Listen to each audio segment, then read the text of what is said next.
Have you ever wondered how your internet search browser predicts what you're about to ask? For instance, the algorithm knows that after you type "will dinosaurs," there's a pretty good chance that next you'll type "come back." But how do programmers actually build a trained algorithm to make this kind of prediction?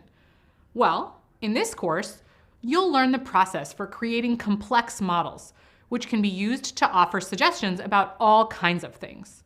These models work by applying previously gathered data to make educated guesses about everything from dinosaurs to the music you listen to the route you might take to work. And without talented data professionals and the machine learning models they create, we wouldn't have this useful feature. Throughout this course, in addition to models, you will explore the major characteristics of machine learning and keep developing your skills in Python. But before we start, let me offer my congratulations on everything you've accomplished. You've practiced data cleaning, reviewed key statistics concepts, and explored regression models.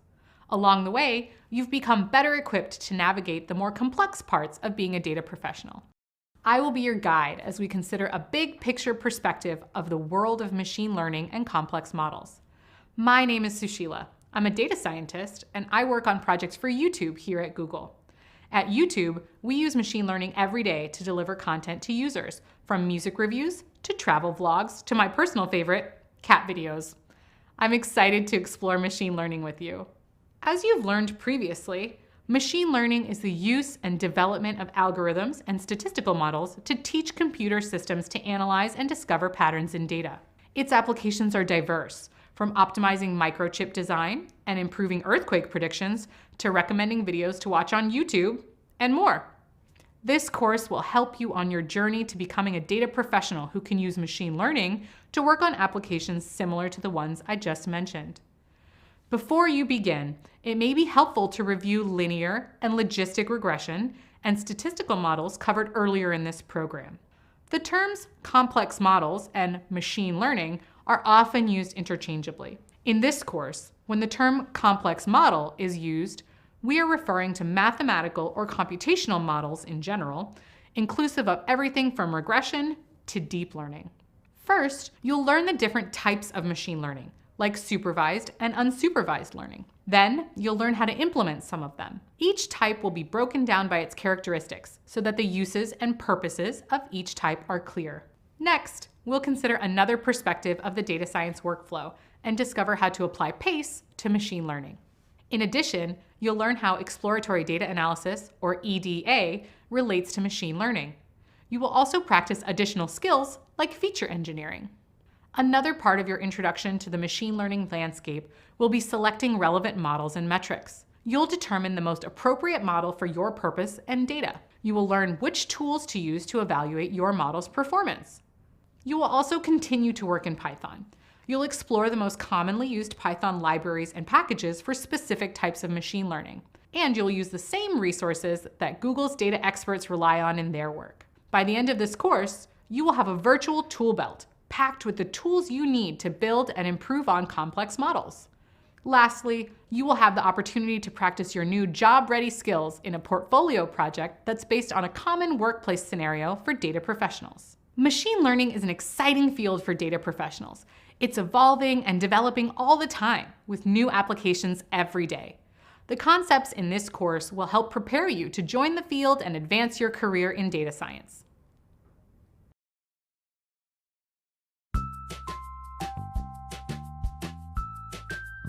I'm Sushila. I'm a senior data scientist here at Google. I work with teams at YouTube to answer questions they have about their product with data. A typical day for me can look very different depending on which day of the week it is. I like to guard some of my days of the week where I have very few meetings, and that's time for me to have really deep work time, really focused time. Usually during that time, I will be either working on current analyses, planning future analyses, writing up summary results, preparing presentations, any number of these things where I really need to focus and work on one thing uninterrupted for long chunks of time. On the other days, I typically have a lot of meetings with software engineering partners, product managers, anybody that really can help me give context to my problems. My favorite thing about being a data scientist is really getting to have an impact on people's lives especially with a product like YouTube. In my role, I've done a lot of measuring of comments quality. And for this, we have a lot of different kinds of data.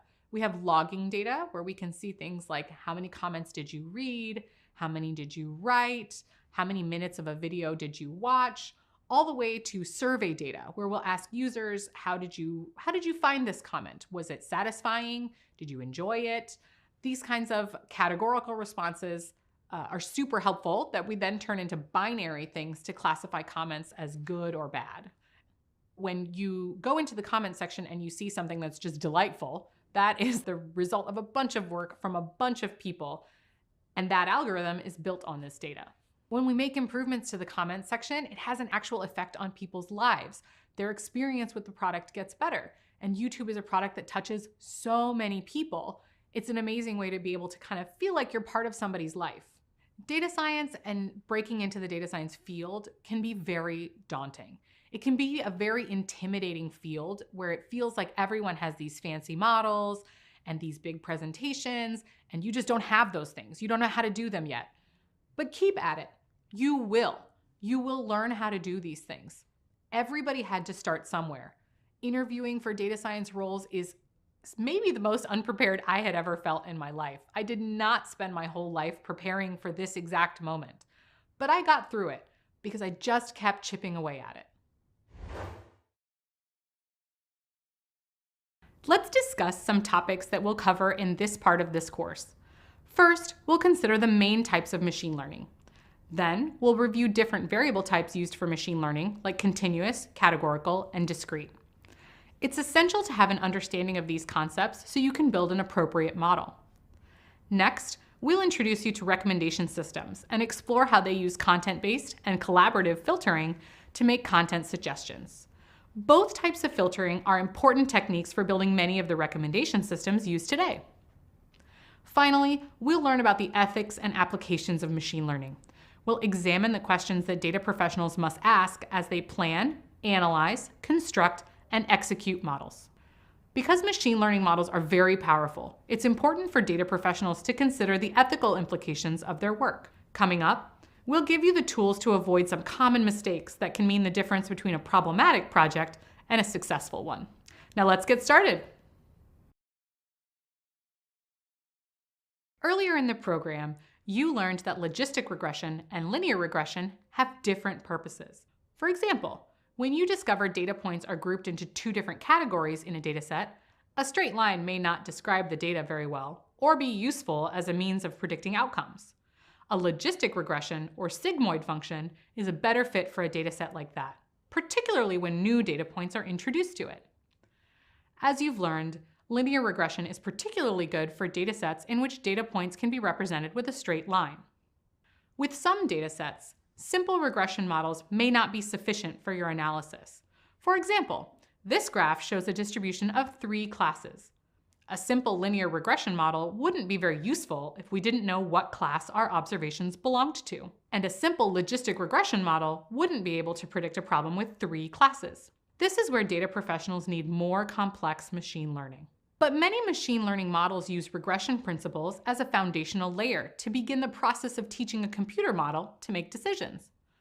Depending on the type of data available and the kind of problem you want to solve, you'll probably select one of 2 machine learning types: supervised and unsupervised. Because supervised learning problems occur more frequently in the workplace, data professionals use this type most often. Supervised machine learning uses labeled datasets to train algorithms to classify or predict outcomes. Data professionals use supervised machine learning for prediction. Labeled data is data that has been tagged with a label that represents a specific metric, property, or class identification. For example, imagine you need an algorithm to predict whether a bird is a penguin or an ostrich based on height. You have a dataset of heights and an indicator that specified whether that measurement came from a penguin or an ostrich. The height value is the X data. The indicator is the label, or the Y data. Here's another example. You own a restaurant, and you have data on how many customers visit per month and how much revenue you generate per month. If X is the number of customers and Y is the amount of revenue, then you can use an algorithm to predict next month's revenue based on the number of projected customers. Whether you're measuring birds or predicting revenue, you need labeled data for supervised machine learning. Next, think about the terms classify and predict as they apply to supervised learning. We can use our bird and restaurant examples to help. The bird example requires an algorithm that seeks to classify or collect different types together into categories, classes, or groups. In the restaurant example about predicting revenue, the algorithm's goal is to forecast or estimate a value, given data that is already labeled. To summarize, supervised machine learning algorithms use data with answers already in it, and use it to make more answers, either by categorizing or by estimating future data. As a data professional, you will manually adjust these types of models to meet business needs. Using your knowledge of data cleaning, statistics, and regression, you will learn to train, tune, and optimize complex models to deliver more accurate results. The other most common type of machine learning used by data professionals is unsupervised learning. Unsupervised machine learning uses algorithms to analyze and cluster unlabeled datasets. In this type, data professionals ask the model to give them information without telling the model what the answer should be. At this point, you may have an idea of what unlabeled data means. Think back to the ostrich example we discussed earlier. Unlabeled data would describe a set of flightless birds and not contain any kind of labels, tags, or categorizations. When you receive a data set like this, the goal is to group the birds by their similarity based on patterns detected by your model, without there necessarily being a correct answer. Once an algorithm is deployed, unsupervised learning will manage data as it comes in and classify or analyze it. For example, when a news aggregator categorizes an article by topic, or a media platform categorizes a video by genre, this is done by unsupervised learning algorithms. Later in the program, you will learn how these algorithms work on a conceptual level, how to implement them, and how to apply them to datasets you'll encounter on the job. There are a couple of other types of machine learning besides supervised and unsupervised. Reinforcement learning is often used in robotics and is based on rewarding or punishing a computer's behaviors. The computer will take action based on a policy or set of rules that it has learned. If the action results in a favorable outcome, it will receive a reward. In an unfavorable outcome, the computer will receive a penalty. Based on whether it received a reward or a punishment, the computer will update its policy, trying to optimize for rewards or minimize penalties. This process will repeat until a satisfactory policy is found. Finally, there's deep learning. Deep learning models are made of layers of interconnected nodes. Each layer of nodes receives signals from its preceding layer. Nodes that are activated by the input they receive then pass transformed signals either to another layer or to a final output. Another term you often hear in connection with machine learning is artificial intelligence. Artificial intelligence includes all types of machine learning, so we won't rely on the term for the purposes of this course. Instead, we'll focus on supervised and unsupervised learning. These are the most common applications of machine learning, and having strong skills in these domains is valuable to potential employers. Supervised and unsupervised learning use many of the same principles as reinforcement learning and deep learning, so you'll have the foundation you need to explore these topics further on your own. Now you're familiar with the machine learning landscape. In this course, machine learning falls under the scope of artificial intelligence, which is illustrated on this map. Machine learning and artificial intelligence refer to the same principle, training a computer to detect patterns in data without being explicitly programmed to do so. Under the category of machine learning, you'll also find all the other types of learning we've discussed. Finally, there is one aspect of machine learning and data science that every data professional should know. Quality is more important than quantity.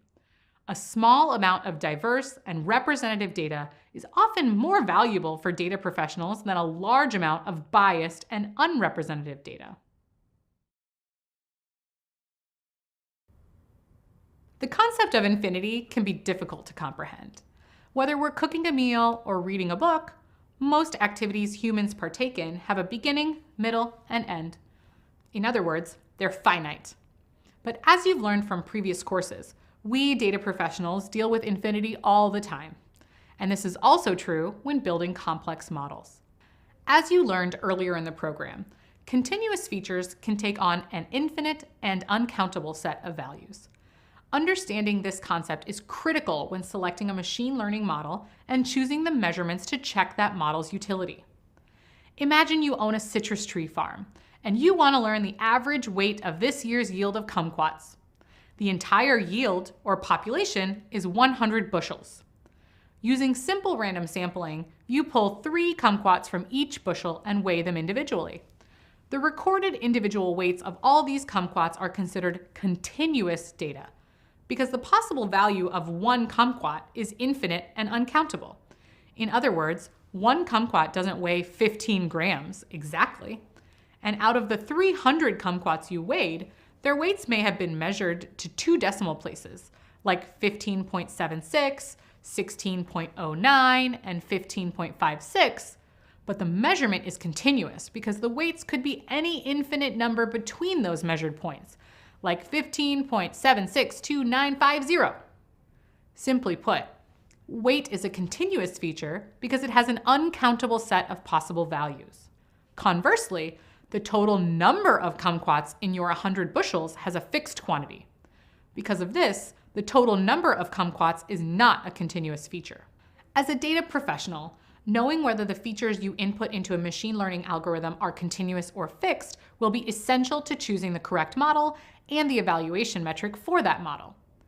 Recognizing whether data features are continuous is not the only indicator to consider when deciding which machine learning model to use, but it is a very helpful one. Here's our machine learning map again, with some new information added to it. Beneath supervised, you find a block of models used to predict continuous outcomes, including several regressors. Supervised learning models that make predictions that are on a continuum are called regression algorithms. Some of these models were introduced earlier in the program. Others will be defined later in the course. For now, just know that data professionals use these types of models to work with continuous data. The goal of these models is to predict outcomes or values based on the datasets provided. The nature of a data professional's job in this case is to train the model to predict the values as accurately as possible. And that's what you'll learn coming up. Meet you there!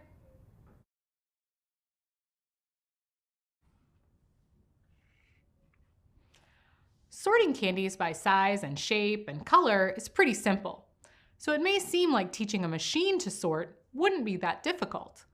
Whether or not a particular model is appropriate for a problem like sorting by characteristic is largely determined by what type of variable it must predict.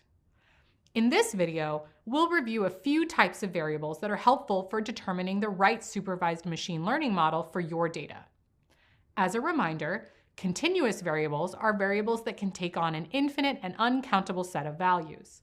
On the other hand, categorical variables and discrete variables are not continuous by nature. Rather, categorical variables contain a finite number of groups or categories. For example, you might use a categorical variable to classify a vehicle type, like car, motorbike, or bus. Next, there are discrete variables, which have a countable number of values between any 2 given values. In this way, discrete variables are unlike continuous variables, which are uncountable and have an infinite set of values. So the height of a tree is a continuous variable, but the number of trees in a park is a discrete variable. Discrete variables are able to be counted, and categorical variables are able to be grouped. For example, the paint color of a house is categorical, while the number of houses in a neighborhood painted lavender is discrete. Recall the definition of supervised machine learning, a category of machine learning that uses labeled datasets to train algorithms to classify or predict outcomes. Categorical, classification, and discrete variables are a part of that supervised learning definition. Many machine learning algorithms are trained using large datasets that group data inputs into 2 or more groups. Knowing what types of features you have in a dataset and what outcomes you're looking for will help you to determine the most applicable machine learning model. Let's consider an example from the manufacturing sector. You are the lead data scientist at a stuffed animal manufacturer. You're lucky to have an automated system which stuffs, stitches, and tags plush cats and dogs at the same time. The system was set up that way because the stuffed animals are sold in packs of 2, 1 cat and 1 dog. But now, the retailer is requesting that cats and dogs be sold separately. Rather than buying new parts to update the machine, the plant manager asks you to use a camera to identify the cats and dogs so they can be separated automatically. The algorithm for grouping the cats and dogs based on images from a camera would use categorical data as part of a supervised machine learning model. The algorithm will ask, is this a dog or a cat? You'll train the computer using the visual data to recognize and separate the incoming dogs and cats. With that problem solved, you're asked to build a model to predict how many shipping containers are needed to ship all of the stuffed animals. This has a discrete target variable because you're counting a number of containers. Now, let's revisit our machine learning map with the newly added categorical area. You'll find a few new terms. Classification is the broad category under which logistic regression, decision tree classifiers, naive Bayes classifiers, and some others reside. Notice that the decision tree, random forest, and boosting models are present in both the continuous area and the categorical area as both regressors and classifiers. Just like any other field of study, there are functions and applications which can't be categorized into just one group. As you continue to develop your understanding of these models, the placement in both areas will make more sense. We'll spend more time on these algorithms later in the course. And pretty soon, you'll be building some models of your own.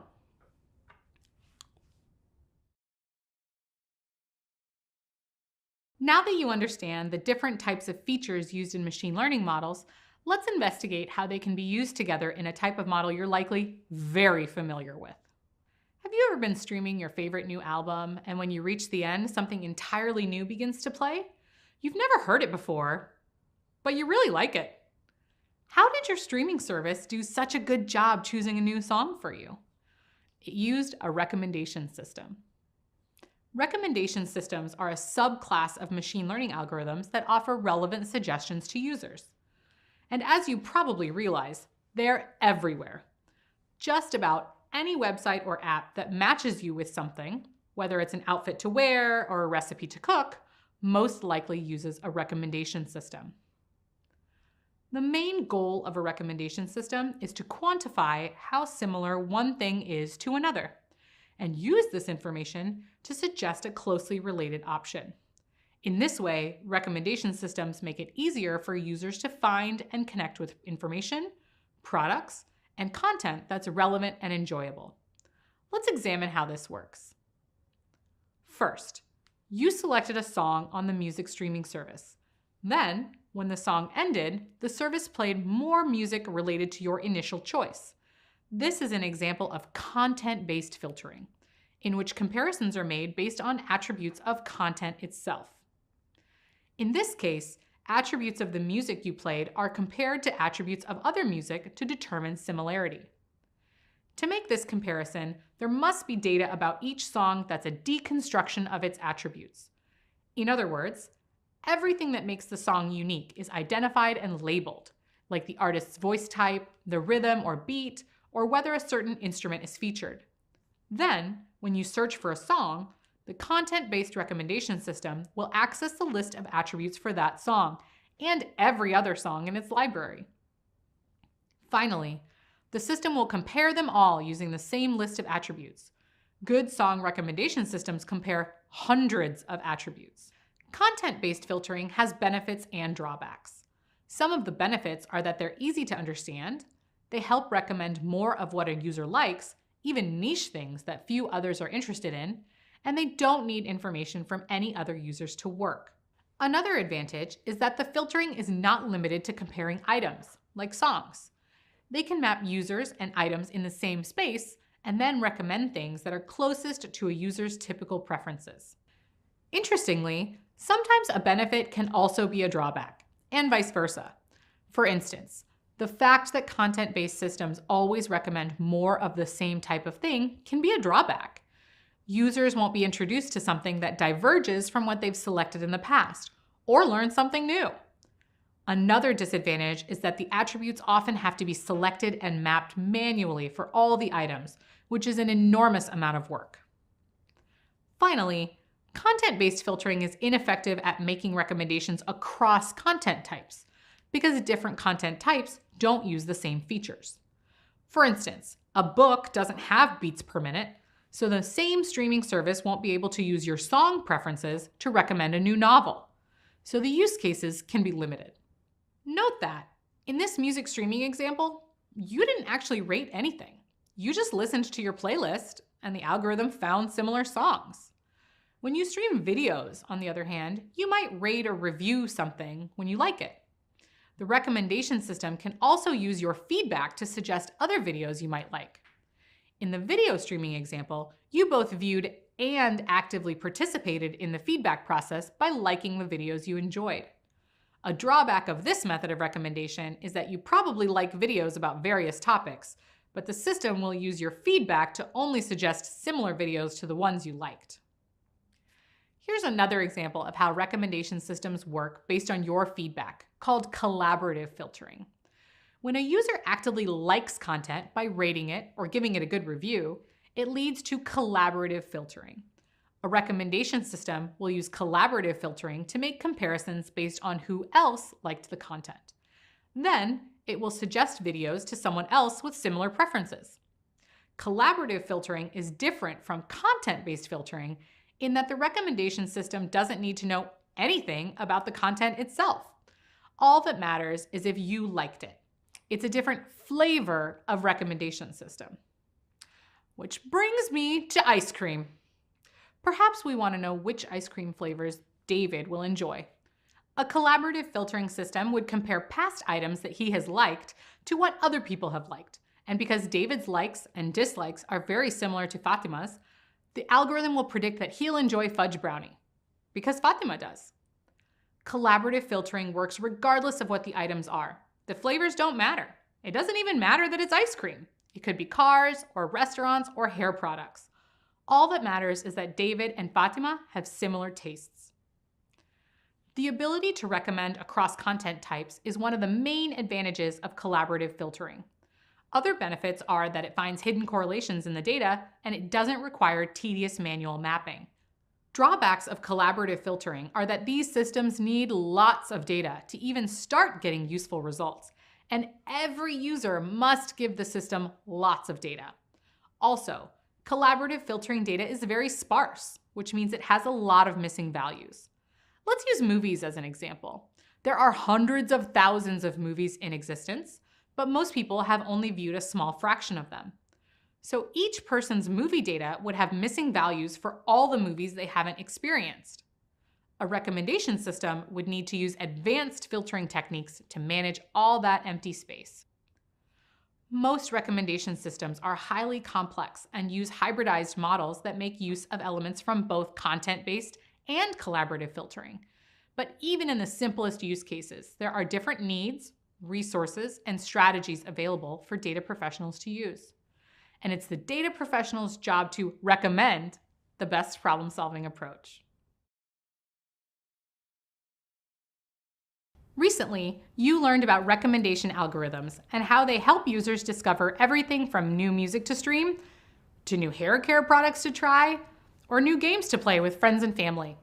These algorithms can be extremely accurate, but they can also miss the mark.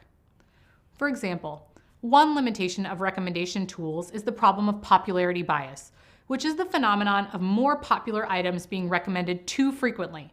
This leaves the majority of other items, which might be just as pleasing to users, not getting the attention they deserve. As machine learning becomes more accessible and its power applied to an ever-broadening set of challenges, there's greater potential for models to have unintended and even harmful consequences. So, as a data professional, it's important that you prioritize fairness in the data that you have and use. Part of this responsible data stewardship is taking steps to reduce the potential of unintended consequences of your machine learning applications. Data professionals must also consider risk. They may need to make decisions that could expose a business and the people it serves to negative consequences. Recognizing the potential for bias will help to minimize risk. Bias in machine learning is particularly deceptive because it stems from human bias. But because a computer makes the prediction, it's easy for the result to seem objective. Often, the bias is unintentional. Let's consider an example of creating an unintentionally unethical model. Suppose you're building a facial recognition model to deploy as part of a service for a sunglasses retailer. To generate a database of facial templates, you recruit people in your office to have their faces scanned. Eventually, you have several hundred scans, which you think should be plenty to generate the templates you need. You're excited to test what you've made, so you ask people from another department to act as a test group. The test results exceed your expectations. You even make the project open source so others can use it and build on it. But then the service goes live. It's not performing nearly as well as expected. One reason might be that you didn't consider the full range of people who would be using the service. If all the people you used to generate the templates were, say, older than 30, perhaps the service didn't work well on young adults. Or maybe you used far more people on one end of the gender spectrum. Since your work was released to the public, other people might now be using your templates in their own models without realizing that there could be a problem with the template and the facial recognition model. None of this was caused by bad intentions. The negative consequences were the result of bias in the training data, which was inherited from bias in the data collection process. Specifically, the faces used to generate the template didn't represent a wide enough variety of people. By using this repository to build your model, you ended up with a dataset with a data class imbalance. In other words, the input data was biased before the modeling even began. This is just one example of how machine learning solutions have the potential to carry with them unintended consequences related to equity and fairness. You'll learn about other examples later in this course. You'll also learn some fundamental questions you can ask at each step of the modeling process to help reduce the risk of a model causing harm. Predictive models are central to machine learning and have the potential to do a lot of good. But with that potential comes risk. Therefore, it's critical for data professionals to ensure that their models are ethical. First, let's consider what that means. There's no simple guide for this because there are so many different kinds of models that are applied to a variety of tasks. As a data professional at any level, you'll probably have to make decisions about models that carry ethical implications, no matter what problem you're trying to solve. Nonetheless, it's always important to ask questions that help you consider the fairness of your model. Let's explore some of the questions that you should ask during the planning stage of model development. Right away, you should ask yourself what the intended purpose of the model is. How will its predictions be used, and by whom? Who is affected by the model, and how harmful or significant could the effects be? If your model uses personal information, have these people given their consent for you to collect and use this data? Is there a way for them to withdraw their consent? Are they aware of what you're doing with their information? A common application of machine learning is making predictions of merit. Who is eligible to receive something? It may be a loan, admission to a university, or access to government services. These are ethically sensitive situations because models that make these predictions affect people's lives. If you're designing a model to predict whether a bank should issue someone a loan, who will use that information? What could happen if the model is wrong? What are the long-term consequences if the loan is denied? Once you've considered these questions, the next step is to analyze the data. This step carries its own set of questions. You must ask whether the data you intend to use to build your model is appropriate, well-sourced, and representative. To continue our example, does your loan data go back many years? If so, it's likely that marginalized and oppressed classes are underrepresented in the data because previous measurements were influenced by bias or prejudice. There's a common saying in data science: garbage in, garbage out. If there are problems with your data, then there will be problems with your predictions. After you've planned your process and analyzed the data, it's time to construct the model and ask additional questions. For instance, is it important that the model's predictions be explainable? With some modeling methodologies, it may be difficult to know where the predictions came from. This is sometimes known as a black box model. Neural networks are widely known for being difficult to explain, and therefore they're not appropriate for many applications where transparency is important. Algorithms like random forest, AdaBoost, and XGBoost aren't completely black box, but they may require additional efforts to explain and justify their predictions. At the other end of the spectrum, Linear and logistic regression methods are highly explainable. So are single decision trees. Once you've planned everything out, analyzed the data, and built your model, there are more questions to ask before you complete the execute phase. First of all, ask yourself if you understand your model and its predictions. Do they make sense? Are the predictions fair? One way of evaluating model fairness is by checking to see how the model's error is distributed over a population. If the model only makes errors in particular cases that are similar, it could carry higher ethical risk. Another question to ask is whether someone is assigned the responsibility of reviewing and monitoring the model both pre- and post-deployment to make sure it's performing well and to assess the potential for harm. Finally, make sure you're considering the issue of consent at each stage of the PACE process. As you can appreciate, there are a lot of questions to ask to ensure ethical model development. Few data professionals will be responsible for answering all of these questions themselves, but nearly every data professional must answer some of them, so it's important for you to always keep in mind. When you ask the right questions at each stage of the PACE workflow, you help to ensure your models are good for business and good for everyone involved.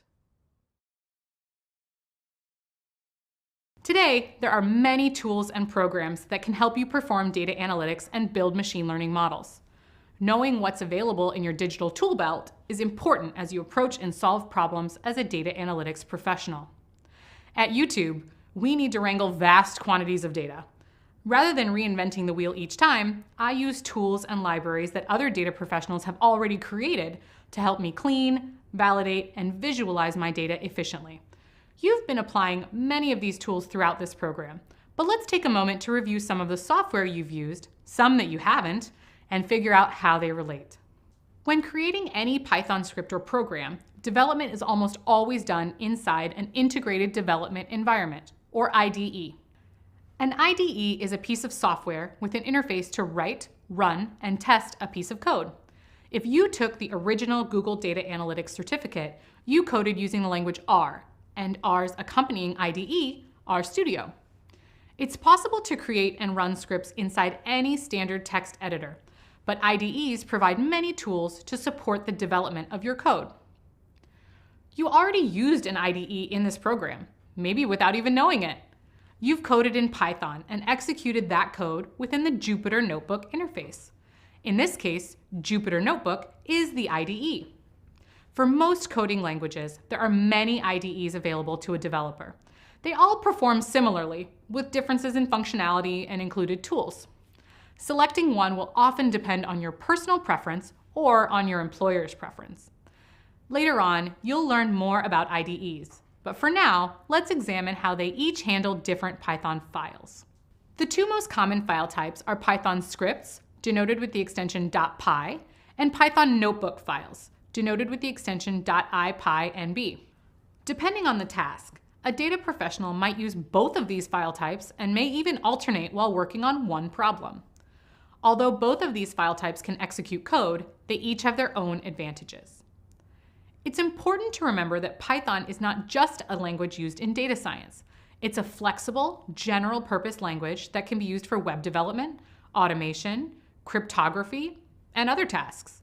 Many times, all you'll need is a Python script. Python script is the Python code written in a plain text file, executed by the computer without the need for human supervision. In situations when it's not necessary for a human to check the code while it's running, data professionals generally prefer to use Python script. Scripts are especially useful when the program incorporates several files. Scripts are also helpful when there are many errors in the program that require debugging, since scripts can take advantage of additional functionality that notebooks cannot. However, Python scripts typically aren't ideal for data science. A data analytics professional, especially during EDA, needs to use Python to interactively explore a dataset and view the outputs of their code in near real time. Often, these results are shared with colleagues and must be in a human-readable format. Python notebooks are preferable for data tasks that use code to tell a story. Notebooks can be really useful for pairing code with human-readable descriptions and outputs. Non-code elements like images, links, and general text can be embedded directly into the file. They also have some nice functional advantages, such as the ability to export the file as a PDF. It might seem like .py files are preferable to .ipynb files, but that isn't necessarily true. Python notebooks are just another tool common in the data space, both for learners and industry professionals. Many employers seek candidates who have experience working with existing Python notebooks and know how to create new ones. You'll continue to use Jupyter notebooks for this part of the course. However, all the code and concepts you've learned will work just as well in a standard .py file if you're ever in a situation that requires that file type. Python scripts, notebooks, and IDEs are just part of the tool belt. Think of them as the foundation for the rest of the projects you'll be working on in this program and as a data professional. Selecting the right combination of these tools will help you successfully complete any task you're given. Earlier, you explored integrated development environments. Keeping in mind the different types of Python files that are available to you, in this video, you'll learn more about specific options for IDEs that you might use as a data professional. Knowing whether or not you want to use a Python notebook or a Python script can help you visualize the overall workflow of your project. But when you start a project using one type, it doesn't mean you need to use it throughout the whole project. Data professionals change their development environment in the middle of their workflow more often than you might think. You can always switch if you realize that you need some functionality that is offered by a different IDE or file type. Jupyter Notebooks is one of the most commonly used IDEs that support Python notebooks. However, it only offers support for Python notebooks, not Python scripts. Other IDEs, such as Spider, will only support Python scripts. Some IDEs, such as Visual Code Studio, can support both Python notebooks and scripts. Something else to consider when you're selecting your IDE is the tools that are built into the software. Many of them are relatively simple and make development more efficient. Code completion is a very common feature. It auto-completes what you type based on the functions and variables that are present in the code. Additionally, many IDEs include a file manager, which is helpful when you're managing a larger project. Debugging support and code testing are also available for many IDEs. However, they're more advanced and might not be something you use in your day-to-day work as a data professional.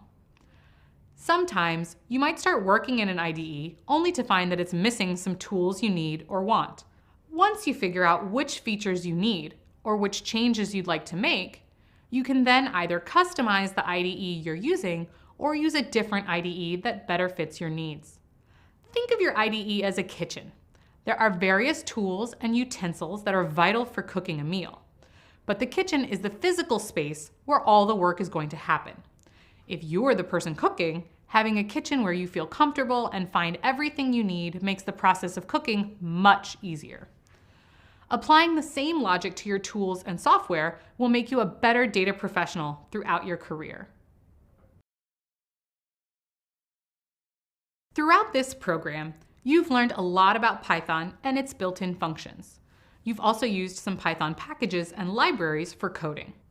If you recall, Python packages are a collection of modules that include functionality that is not necessarily present in the base Python language.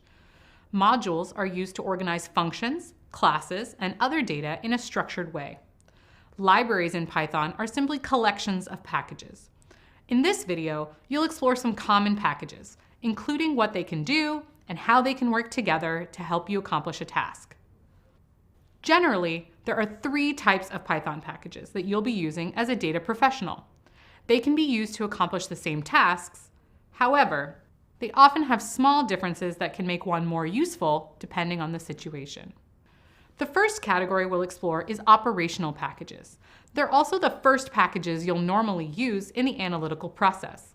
Operational packages load, structure, and prepare a dataset for further analysis.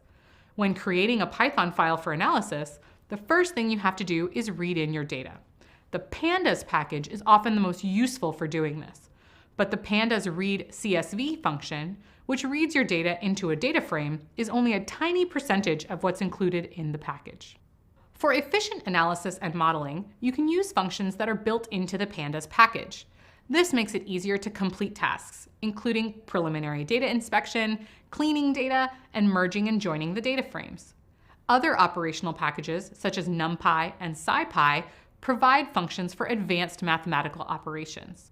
The second category is data visualization packages. There are many different packages that can help you create the perfect plots and graphs based on the needs of a project. While simple plotting functions exist across the most popular packages, there are small differences among them. You should become familiar with as many as possible. Matplotlib is usually the go-to library for basic visualizations in Python. It has a wide range of features and can be challenging to master, but is extremely powerful, allowing developers to create almost anything they can imagine. Seaborn is another visualization package that is focused on statistical visualization. Statistical visualizations are simple to create using Seaborn, though it's not always possible or requires too much effort to create other types of plots. Plotly is often used for presentations or publications, such as creating a data visualization for an interactive dashboard. It's similar to Matplotlib in the sense that it can be challenging to master, but it can create incredible graphs and even allows you to add interactive elements to the visualizations. The final category of packages used in this course are for machine learning. scikit-learn is a machine learning library that is built upon many of the packages we've already discussed. This library enables you to build a variety of model types, both supervised and unsupervised. It also provides a great interface in which to analyze the results of a model. Packages vastly expand the functionalities of Python, and experienced data professionals will use many of them in their work. As you become more familiar with all of these exciting tools and features, you'll be even more prepared for a successful data career.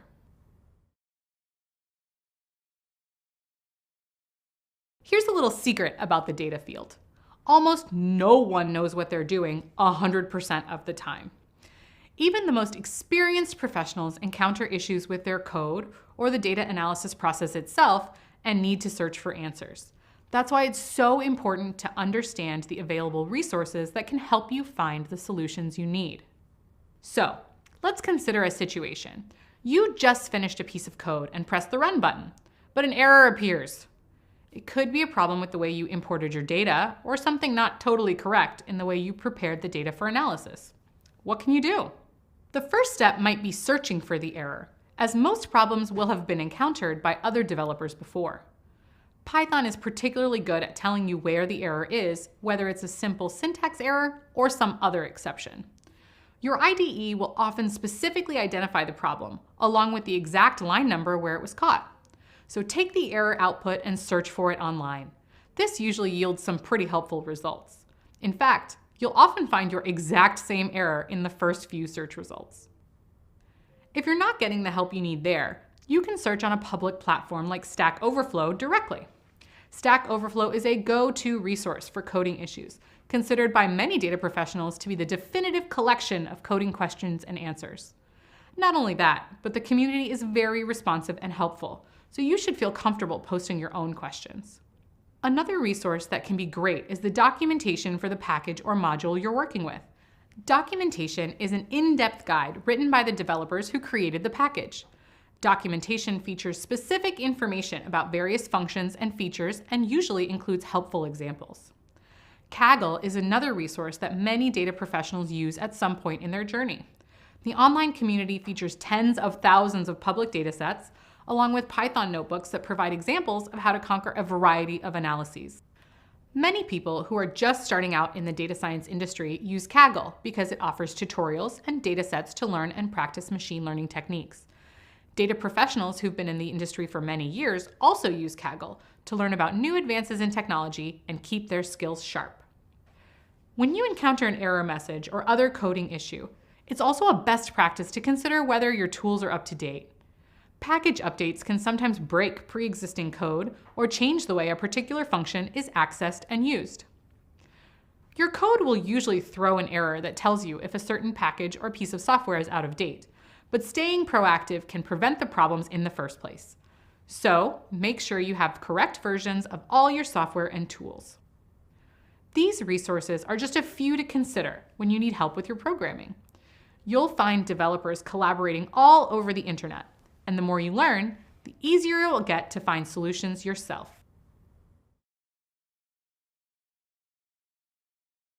There's a lot of technology that helps you perform data tasks, and there's an extensive knowledge base online to reference whenever you have a problem during the process. But it's equally important, especially when working in industry, to know which team members can help you answer questions or solve problems. And this doesn't necessarily mean other data professionals. There are many stakeholders who contribute to data tasks. Information technology teams, business intelligence departments, and marketing professionals can all provide critical information. Companies often have their own specific tech, and the IT department can explain what's available for use. For example, if you realize you require a specific software or hardware to complete the problem you're working on, then the IT department can help you access what you need. Business intelligence teams take in raw data and make it accessible for further analysis. This could be in the form of dashboards for quick insights. Or they may provide preliminary information about a dataset, which you'll then use to inform your models. There are also marketing departments, sometimes known as sales, accounts, insights, or product management teams. They can give you more of the why behind a particular analysis from a final product perspective. If you want to confirm that your data project is headed in the right direction, checking in with marketing can give you a clearer target to work toward. In addition to those we've mentioned, there are many other teams you might consult. Knowing the professionals who work adjacent to your project can help you tremendously, so learning about them is valuable whenever you start a new job. Plus, the different teams at a workplace is something you can and should ask about in an interview situation. Questions such as, what other teams will I be working with? Or, what resources are available if I encounter this issue? Can give you a great perspective on what your day-to-day work environment will be like. Remember, data work is collaborative. Your projects will always have other stakeholders involved, and you should be taking advantage of these key resources as much as possible.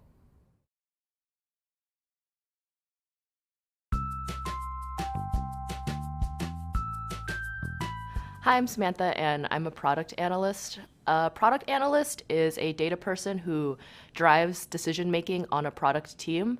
This can be working with the product managers to make sure that all of the decisions that they make are data-driven and backed up by accurate data. I'm someone who's interested in a lot of things, and finding this role in product analytics was perfect for me because it combines my interest in wanting to have a technical background with my interest in people.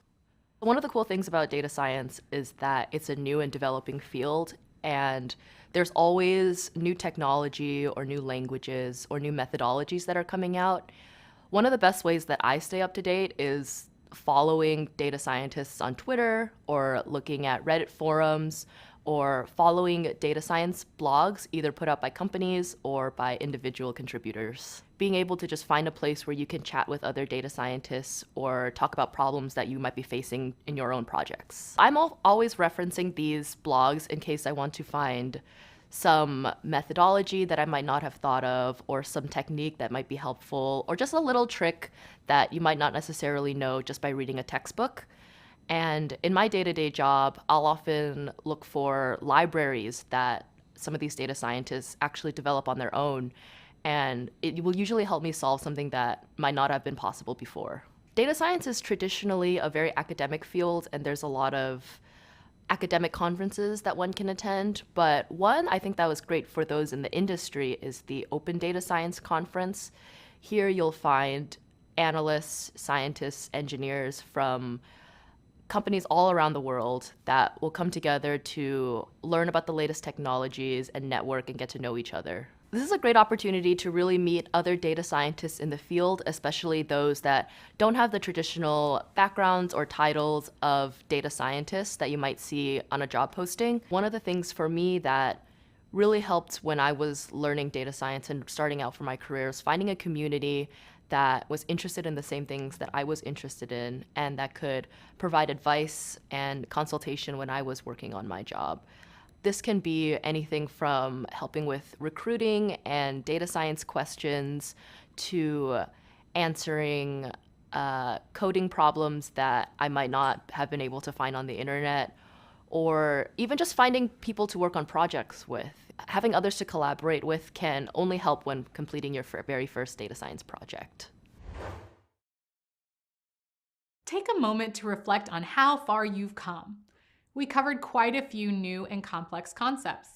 Let's review what you've learned. You identified and differentiated the main types of machine learning, including supervised, unsupervised, reinforcement, and deep learning. We discussed the difference between continuous and discrete features. You also learned about categorical features, which are finite sets of discrete features. Then we provided an overview of recommendation systems and how they're useful for suggesting content, from music to ice cream flavors. You're now familiar with how recommendation systems work, and you can identify the differences between content-based and collaborative filtering, as well as their benefits and drawbacks. Finally, you learned why it's important to be a responsible steward of data and how to ask essential questions at each step of model development. By thinking through the ethical implications, you learned how to reduce the potential for your model to cause unintended or harmful consequences. All these concepts and skills are essential to a career as a data professional. Having this knowledge will be especially helpful as you continue in this course. Coming up, you'll select machine learning models, learn ways to measure them, and build the models in Python. These important skills will enable you to be a data-driven storyteller, a powerful influencer of change wherever you work. Congratulations! Meet you in the next part of the program.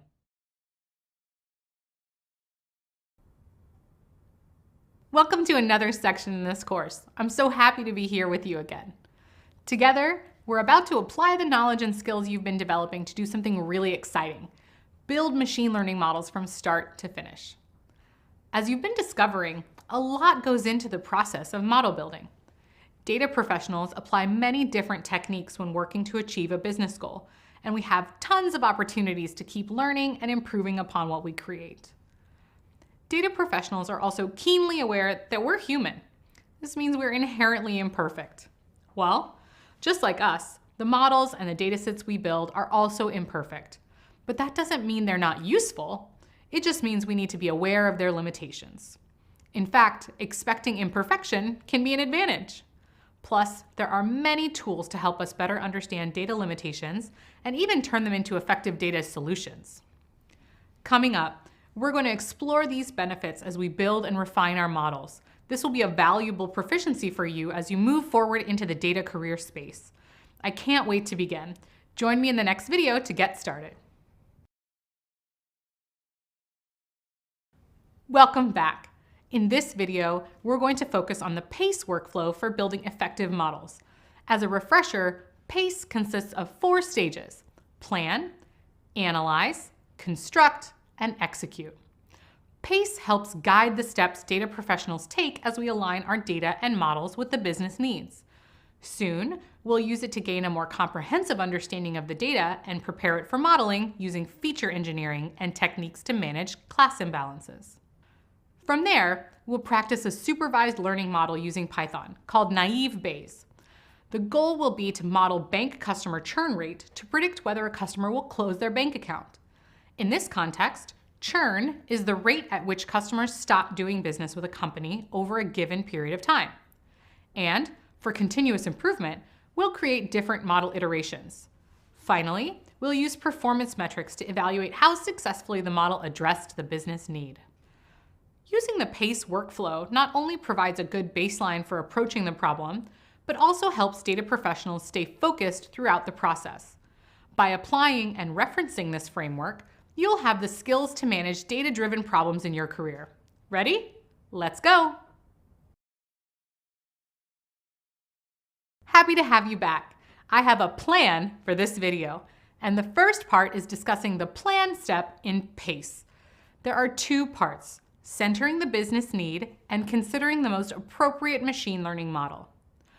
When using PACE, it's essential to align your plan with the business and data teams. For machine learning, this means ensuring that the machine learning model you plan to construct meets the actual business needs. This may seem a bit obvious, but given the potential complexity of the problem, multiple departments will likely be involved in the output. You also have to consider the data that's available to you before getting into the rest of the process of building the model. Remember that you will most often be building models for a company or an organization. Because of that, you'll need to ensure that throughout the other stages of PACE that your data, modeling, metrics, and optimizing strategies stay focused on what you developed during the plan stage. Let's explore an example. Suppose that you're working in the finance industry and your firm is trying to predict housing prices. You have a massive data set about houses in a certain area. This data set contains information about the houses, such as square footage, the number of bedrooms and bathrooms, and location. Most importantly, the data set also contains the most recent sale price for each house.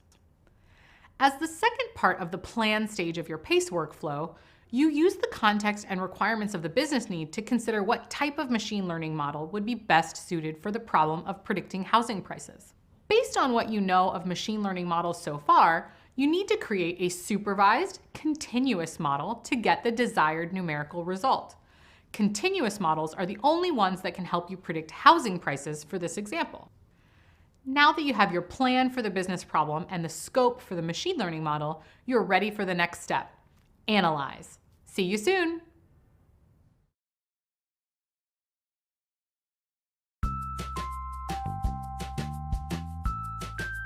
I'm Ganesh. I'm a group data science manager at Waymo. So Waymo is the self-driving car part of Alphabet. Our goal is to automate driving for users so that they can just hail a car from anywhere. We come pick them up and go them drop off wherever we want to. I manage a team of data scientists whose main goal is to figure out opportunities for optimization in improving the processes at Waymo. Every day is a new challenge because today you're working on one problem, tomorrow it's completely different. And part of the charter that my team does is run experiments for Waymo. So whenever someone thinks of a process change or whenever someone wants to launch a new feature, we do experiments or A/B test, as you call it, to figure out, is this change truly helpful? Is it working? What is the expected impact we're going to get from these changes? So there was this time wherein we were conducting an A/B test to measure the improvements that a process is going to have. We had a control group who was doing the old process, and then we had a test group who was doing the new process. We were expecting a lot of improvements to come from that because we were super sure, we did some demos, and we thought that the new process is significantly better than the old process. But when we launched it, nothing really happened. We waited, nothing happened again. This was hard because a lot of program managers, a lot of product managers have put their effort into this. We did some field studies to go and see why it was wrong. The users were so accustomed to the old process that they weren't willing to try the new process at all. They were going back to the old ways, and that's why our test wasn't performing as expected. That was a learning moment for us, and for me especially, right? Because this is a big part of launching an A/B test. And that's when I realized that you don't want to launch process changes with existing users or customers. It's always good to use your new users to try these new processes, because that way you get an unbiased opinion of what is happening. And that way you can truly measure the impact of your new process. I mean, had the problem not been resolved, we would have thought that the new process is bad and not launched a thing that is truly helping the company. So resolving this, figuring out what the problem was, made sure that we didn't throw away that, and we launched something that was truly important for the company. It's okay to make mistakes. You're encountering situations where many people are in for the first time. So it's okay. It's okay to ask for help. It's okay to make those mistakes. But the big part is we shouldn't be repeating those mistakes again and again. So having this learning mentality of trying and doing is going to be the most important thing that any data scientist has to build. Earlier, we explored the plan stage of our PACE framework. Now that you've finished preliminary planning, it's time for the analyze stage of PACE. While keeping the business need in focus is particularly true for the plan stage, it's also essential throughout the process of developing a machine learning model. The business need informs a data professional on what the model needs to produce. The result indicates what type of model is required. The business need also informs data professionals about the data that's necessary to train the model to achieve the desired result. The main focus of the analyze stage is to develop a deeper understanding of the data, while keeping in mind what the model needs to eventually predict. For example, if you're creating a supervised learning model, the first thing you'll need to know is what your model is trying to predict. In other words, you'll need to understand your response variable. You've already done this earlier in the course when you were deciding which type of supervised learning model to use, continuous or categorical. Let's use weather as an example. If you need to predict the exact amount of precipitation in inches, you'll probably go with a continuous model. But if the business needs a model that can predict whether it will be rainy, cloudy, or sunny, that requires a categorical model. Often, as a data professional, your data isn't structured exactly the way you need it to be. This is where you can take advantage of many of the exploratory data analysis principles you learned earlier. You'll be using all the techniques you learned so far to develop an understanding of what data you have available and how it's structured. Let's return to the continuous model example about predicting precipitation in inches. In your dataset, the rainfall amounts that were recorded might not be in the exact units needed. Or the data could be split between rain, snow, and other types of precipitation. These are all details that a data professional needs to analyze before building the model itself. For the categorical model example, where you're predicting whether it's rainy, cloudy, or sunny, your dataset might not be labeled with the categories you need. The individual days in the dataset might be labeled with only cloud cover metrics, which is something you'll have to change to be able to analyze the results effectively. After getting a solid understanding of what your response variables are and how they're structured, the next step is exploring your predictor variables. Understanding the relationships that exist between variables in your dataset is essential to building a model that will produce valuable results. Similar to the response variables, the predictor variables might not be in the format or style that you want. In those cases, the same considerations apply. You'll need to figure out how you want your data structured before building your model. This process of carefully considering the variables you have and what you need leads into the next part of the analyze stage, feature engineering. Coming up, you'll learn about feature engineering, various techniques that are available, which scenarios to use them in, and what they can do for your data. Welcome back. Previously, you learned that the main focus of the analyze stage is to develop a deeper understanding of the data. Carefully considering the variables you have and what you need leads into the next part of the analyze stage, feature engineering. Feature engineering techniques solve the problems in how your data is structured and, if done well, can improve your model's performance. In this video, you'll learn more about feature engineering, how it works, and when to use it. Feature engineering is the process of using practical, statistical, and data science knowledge to select, transform, or extract characteristics, properties, and attributes from raw data. This definition has quite a bit to consider. First, the process of feature engineering is highly dependent on the type of data you're working with. Before we go much further, let's check out some examples. Earlier, you learned about types of features, or variables, called continuous and categorical. Remember, continuous variables are variables with values obtained by measurement. As a result, they can take on an infinite and uncountable set of values. Categorical variables, on the other hand, are variables that contain a finite number of groups, categories, or countable numerical values.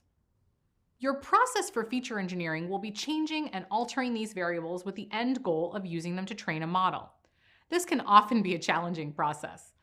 Datasets used in the workplace can sometimes require multiple rounds of EDA and feature engineering to get everything in a suitable format to train a model. This process highlights one reason why the PACE framework is so beneficial to data professionals. The analyze stage builds directly from the plan stage, or put more simply, the plan informs how you analyze. Without a strategically aligned business and technical plan, the analyze stage and feature engineering process would be like trying to build a skyscraper without having blueprints. The three general categories of feature engineering are feature selection, transformation, and extraction. Let's learn more about those categories. We'll start with the feature selection. The goal of this type of feature engineering is to select the features in the data that contribute the most to predicting your response variable. In other words, you drop features that do not help in making a prediction. This can be done either manually or algorithmically. Let's use a simple weather dataset as an example. It contains 5 different variables and 14 data points. The variable on the far right represents whether or not you would want to play soccer or football outside based on the other data. In our example, whether or not it's windy outside might not affect our playing soccer. If that's the case, then we would want to select outlook, temperature, and humidity, and drop windy from our dataset. Feature selection would mean selecting the variables that help the most in making a prediction. The next category is feature transformation. In feature transformation, data professionals take the raw data in the dataset and create features that are suitable for modeling. This process is done by modifying the existing features in a way that improves accuracy when training the model. In our weather dataset example, your data might include exact temperatures, but you might only need a feature that indicates if it's hot, cold, or temperate. To make that transformation, you could define some cutoff points for the data and create a new categorical feature from the numerical data. You might define anything above 80 degrees Fahrenheit as hot, anything below 70 as cold, and anything in between as temperate. Feature transformation would mean transforming the degrees into the temperature categories you've defined. Finally, let's discuss feature extraction. This type of feature engineering involves taking multiple features to create a new one that would improve the accuracy of the algorithm. For example, imagine we want to create a new variable called muggy that could be used to model whether or not we play soccer. If the temperature is warm and the humidity is high, the variable muggy would be true. If either temperature or humidity is low, then muggy would be false. Remember, the feature engineering techniques are designed to improve your model's performance. While you can make a lot of improvements by tweaking and optimizing the model, the most sizable performance increases often come from developing your variables into a format that will best work for the model. In my work, this often appears as needing to make an outcome variable binary. For example, we may get survey ratings from users that are on a scale of 1 to 5 stars, but we need to predict whether a piece of content is good or bad. In this case, we need to change our response variable by mapping the star ratings to either the good or bad label.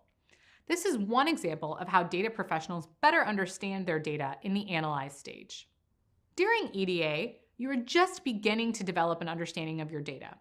Feature engineering is a step beyond EDA. You're selecting, extracting, or transforming variables or features from datasets for the construction of machine learning models. Now that you have a better idea of the concept of feature engineering, you're ready to perform some of your own feature engineering in Python, which you'll do in a later video.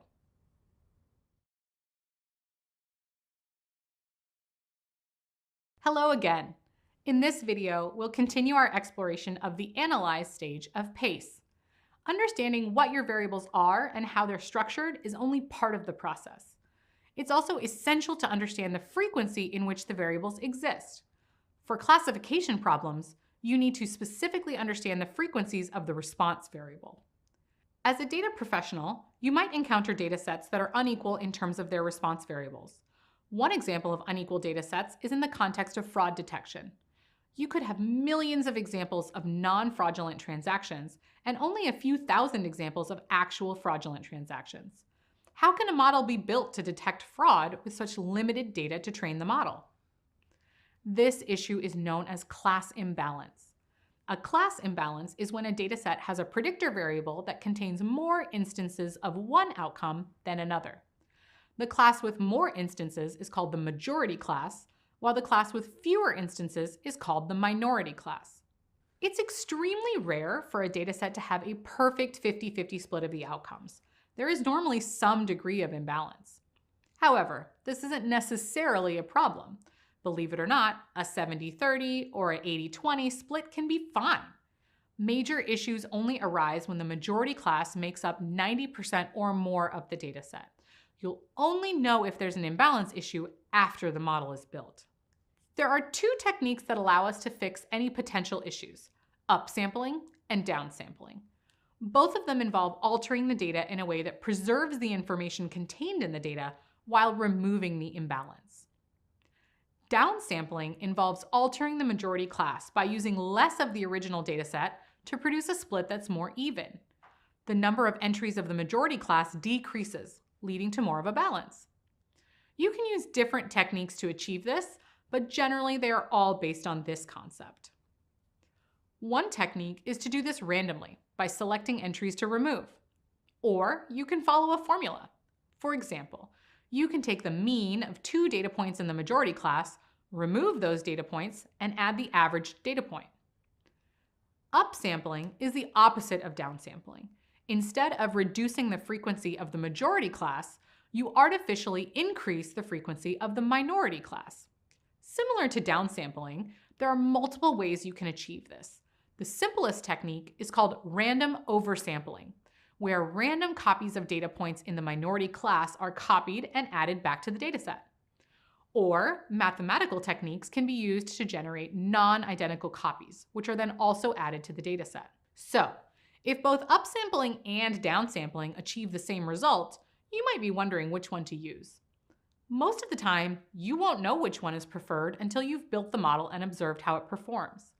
However, there are some general rules you can follow regarding when to upsample and when to downsample. Downsampling is normally more effective when working with extremely large datasets. If you have a dataset that has 100 million points, but has a class imbalance, you don't need all of that data to build a good model. You definitely don't need the additional data that would come from upsampling. Alternatively, upsampling can be better when working with a small dataset. If you're working with a dataset that only has 10,000 entries, removing any of that data will more than likely have a negative impact on the model's performance. Keep in mind, class balancing is a fickle process and may require some trial and error. Building models with both upsampled data and downsampled data will determine which technique is better in any given situation. Additionally, you'll have to experiment with what sort of split your rebalancing achieves. Balancing the data so the classes are split 50-50 might not always be optimal. On the other hand, turning a 99-1 split into a 70-30 split might be fine, and that is something to consider as you develop your model. Welcome back. In this video, you'll code in Python to wrap up the analyze stage of the PACE framework. In the analyze stage, you gain a deeper understanding of your data. This is the stage where you prepare your data so it can be used to train the model. Then you'll move on to the construct stage of the PACE workflow. For the rest of this part of the course, we'll build models that will predict customer churn at a bank. Customer churn is the business term that describes how many and at what rate customers stop using a product or service or stop doing business with a company altogether. The models will be supervised classification models because they'll each predict a categorical target. In this case, it's a binary one, whether or not each customer churned or stayed. Before we get into the dataset, we need to import the packages that we'll use. All we'll need for this notebook are NumPy and pandas, because we're only preparing the data for modeling. Now, we'll read in the dataset from a CSV file to a pandas data frame. We'll call the data frame df_original and inspect it using the head function. The dataset that we'll be using to solve this problem contains customer data, where each entry in the dataset represents one customer. For each customer, there are several features that describe the customer's relationship with the bank and information about the customer's finances. Additionally, there's metadata for each customer, like name, gender, and customer identification number. The two features that might not be completely intuitive are tenure, which represents how many years the customer has used the bank, and geography, which identifies which country the customer lives in. Additionally, we have the feature labeled exited. This indicates whether the customer left the bank. A 1 signifies that they stopped doing business with the bank, and a 0 indicates that they are still a customer. The variable exited will be the response variable, or the variable that our model will attempt to predict. When modeling, the best practice is to perform a rigorous examination of your data before beginning feature engineering and feature selection. This process is important because not only does it help you understand your data, what it's telling you and what it's not telling you, but it can also give you clues about what new features to create. You've already learned the fundamentals of exploratory data analysis, or EDA, so this notebook will skip that essential part of the modeling process. Just remember that a good data science project will always include EDA. Let's get a quick overview of our data. We'll use the info function to inspect the data frame. From this table, we can confirm that the data has 14 features and 10,000 observations. We also know that 9 features are integers, 2 are floats, and 3 are strings. Finally, we can tell that there are no null values because there are 10,000 observations and each column has 10,000 non-null values. Next, we'll prepare this dataset to be used to train the model. The first thing we're going to do is feature selection. If you recall, this is the process of picking out the features that we want the model to use to predict the outcome. and we drop any features that aren't useful to the model. In our bank data, notice that the first column is called row number. This just enumerates the rows. Since a row number shouldn't have any intrinsic correlation with our response variable, we'll remove this feature from our dataset. The same is true for customer ID, which appears to be a number assigned to the customer for administrative purposes, and surname, which is the customer's last name. We'll drop these too. As you complete feature selection, keep the ethical concerns you learned earlier in the course in mind. Consider the implications of your data and the resultant model. For example, in this modeling exercise, we will not include the gender column. This data feature raises a set of complex issues, technically, culturally, and ethically. We recognize that the most rigorous approach would be to model both with and without this feature and examine how it influences predictions. Whatever the approach, it should be driven by an aim for equitable outcomes and for your particular use case. We'll remove these columns by calling the drop function on our data frame.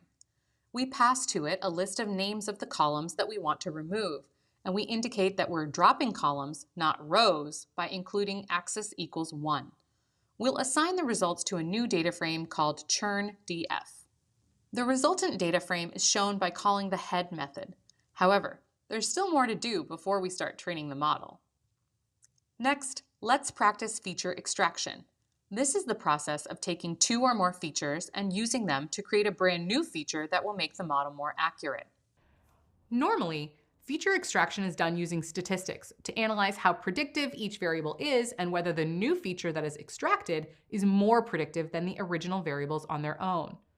For now, we're going to extract a feature as an example, without conducting the analysis we would normally perform if we were trying to build a production-ready model. Let's create a new variable and call it loyalty.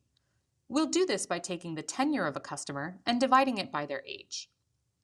The logic behind using tenure and dividing it by the customer's age is that it represents the percentage of a person's life that they've been customers of the bank. People with greater percentages may be more loyal customers. Now we have a new column called loyalty, which we can verify by inspecting the data frame. Let's move on to feature transformation. There are some features in this dataset that need to be transformed. Remember, feature transformation is the process of changing how a single feature is represented in the dataset with the goal of improving the accuracy of the model.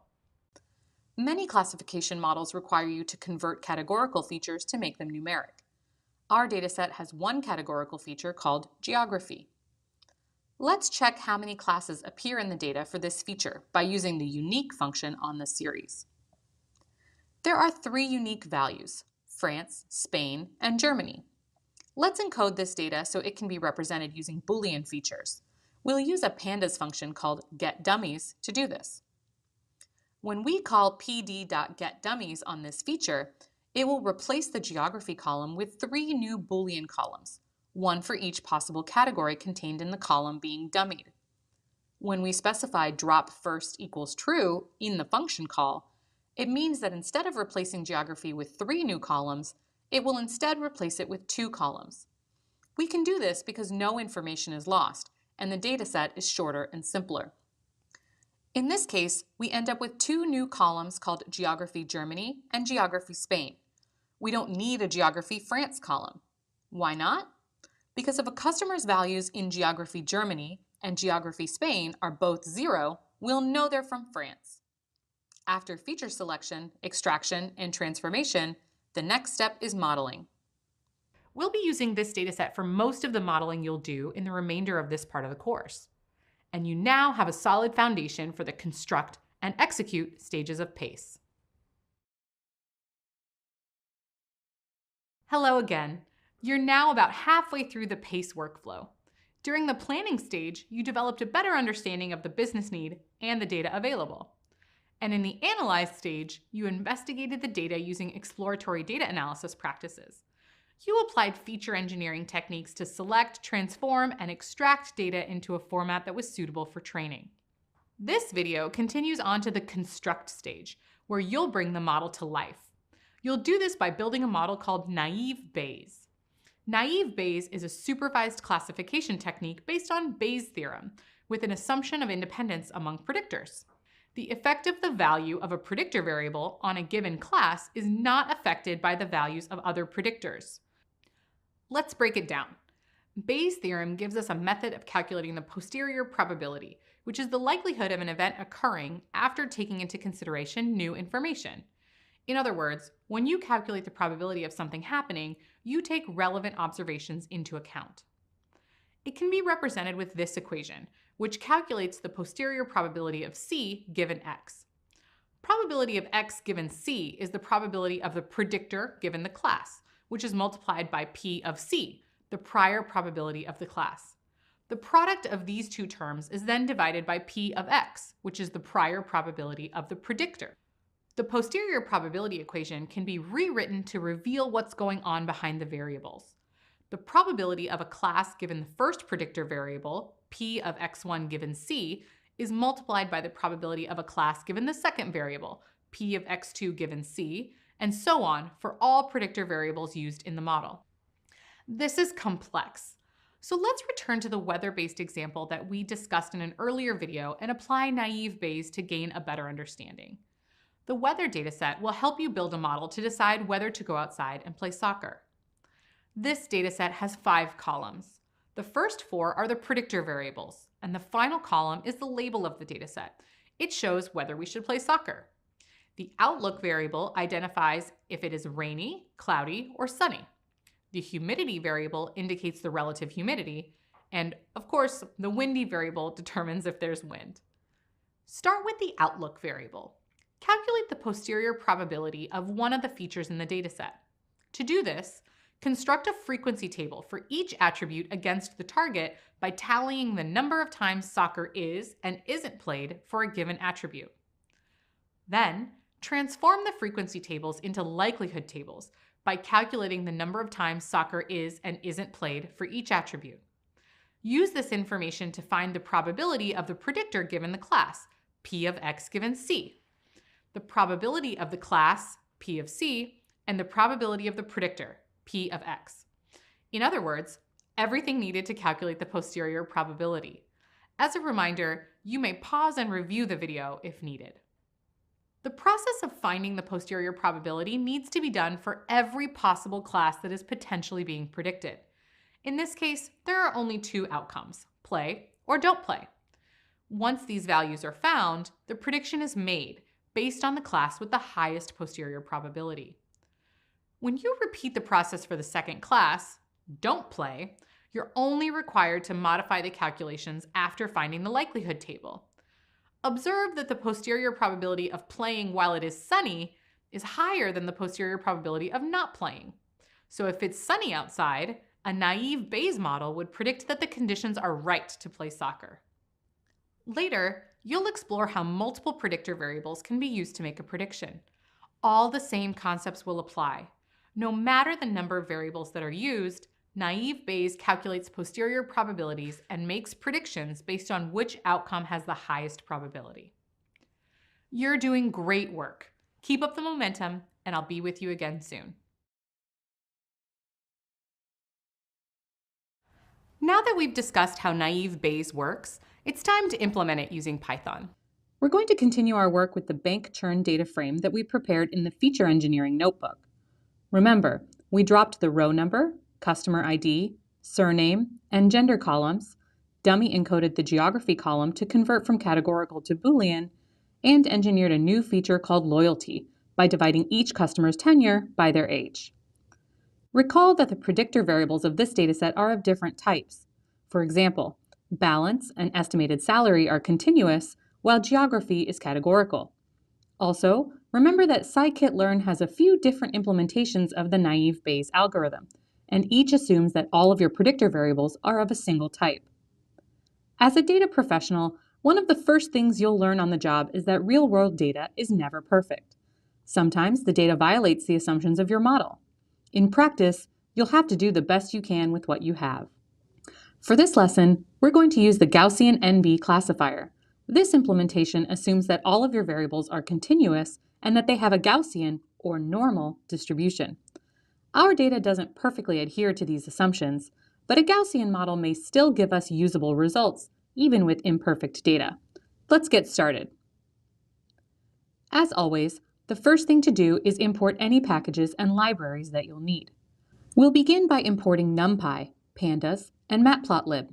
We'll also import train, test, split to help us split our data into training and test sets. The model we'll be using is called Gaussian NB, which we'll import from scikit-learn's naive Bayes module. Next, we'll import functions that we'll use to calculate our model's accuracy, precision, recall, and F1 scores.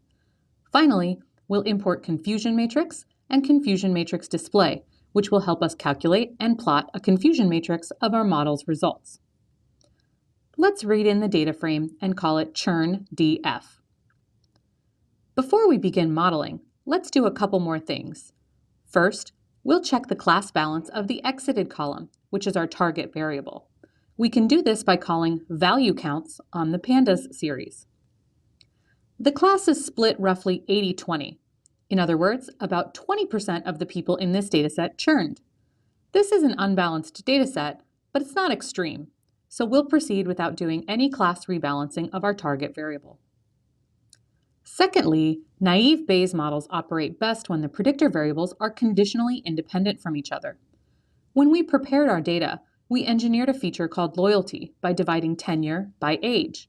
Because this new feature is just the quotient of two existing variables, it's no longer conditionally independent, so we're going to drop tenure and age. This step may or may not be beneficial, but we'll do it to help adhere to the assumptions of our model. We've prepared our data and we're ready to model. Now, we need to split the data first into features and target variable, and then into training data and test data. Let's assign our predictive features to a variable called x, and the exited column, our target, to a variable called y. Then we can split into training and test data. We do this using the train test split function. We'll put 25% of the data into our test set and use the remaining 75% to train the model. Notice that we include the argument stratify equals y. If our master data has a class split of 80-20, stratifying ensures that this proportion is maintained in both the training and test data. Equals y tells the function that it should use the class ratio found in the y variable, which is our target. The less data you have overall and the greater your class imbalance, the more important it is to stratify when you split the data. If we didn't stratify, then the function would split the data randomly, and we could get an unlucky split that doesn't get any of the minority class in the test data. In that case, we wouldn't be able to effectively evaluate our model. Worst of all, we might not even realize what went wrong without doing some detective work. Finally, we set a random seed so we and others can reproduce our work. Now, it's time to build the model. Just as with linear and logistic regression, our modeling process will begin with fitting our model to the training data and then using the model to make predictions on the test data. First, we'll instantiate the Gaussian NB model, assigning it to a variable called GNB. Then, we'll fit it to the x and y training data. Lastly, we'll use the predict method to use the model to make predictions on the x test data, assigning the results to a variable called ypreds. Now we can check how our model performs using the evaluation metrics we imported. For each one, we pass to it first the actual y test data and then the predictions. This isn't very good. Our precision, recall, and F1 scores are all 0. What's going on? Well, let's consider our precision formula. There are two ways for the model to have a precision of 0. The first is if the numerator is 0, which would mean that our model didn't predict any true positives.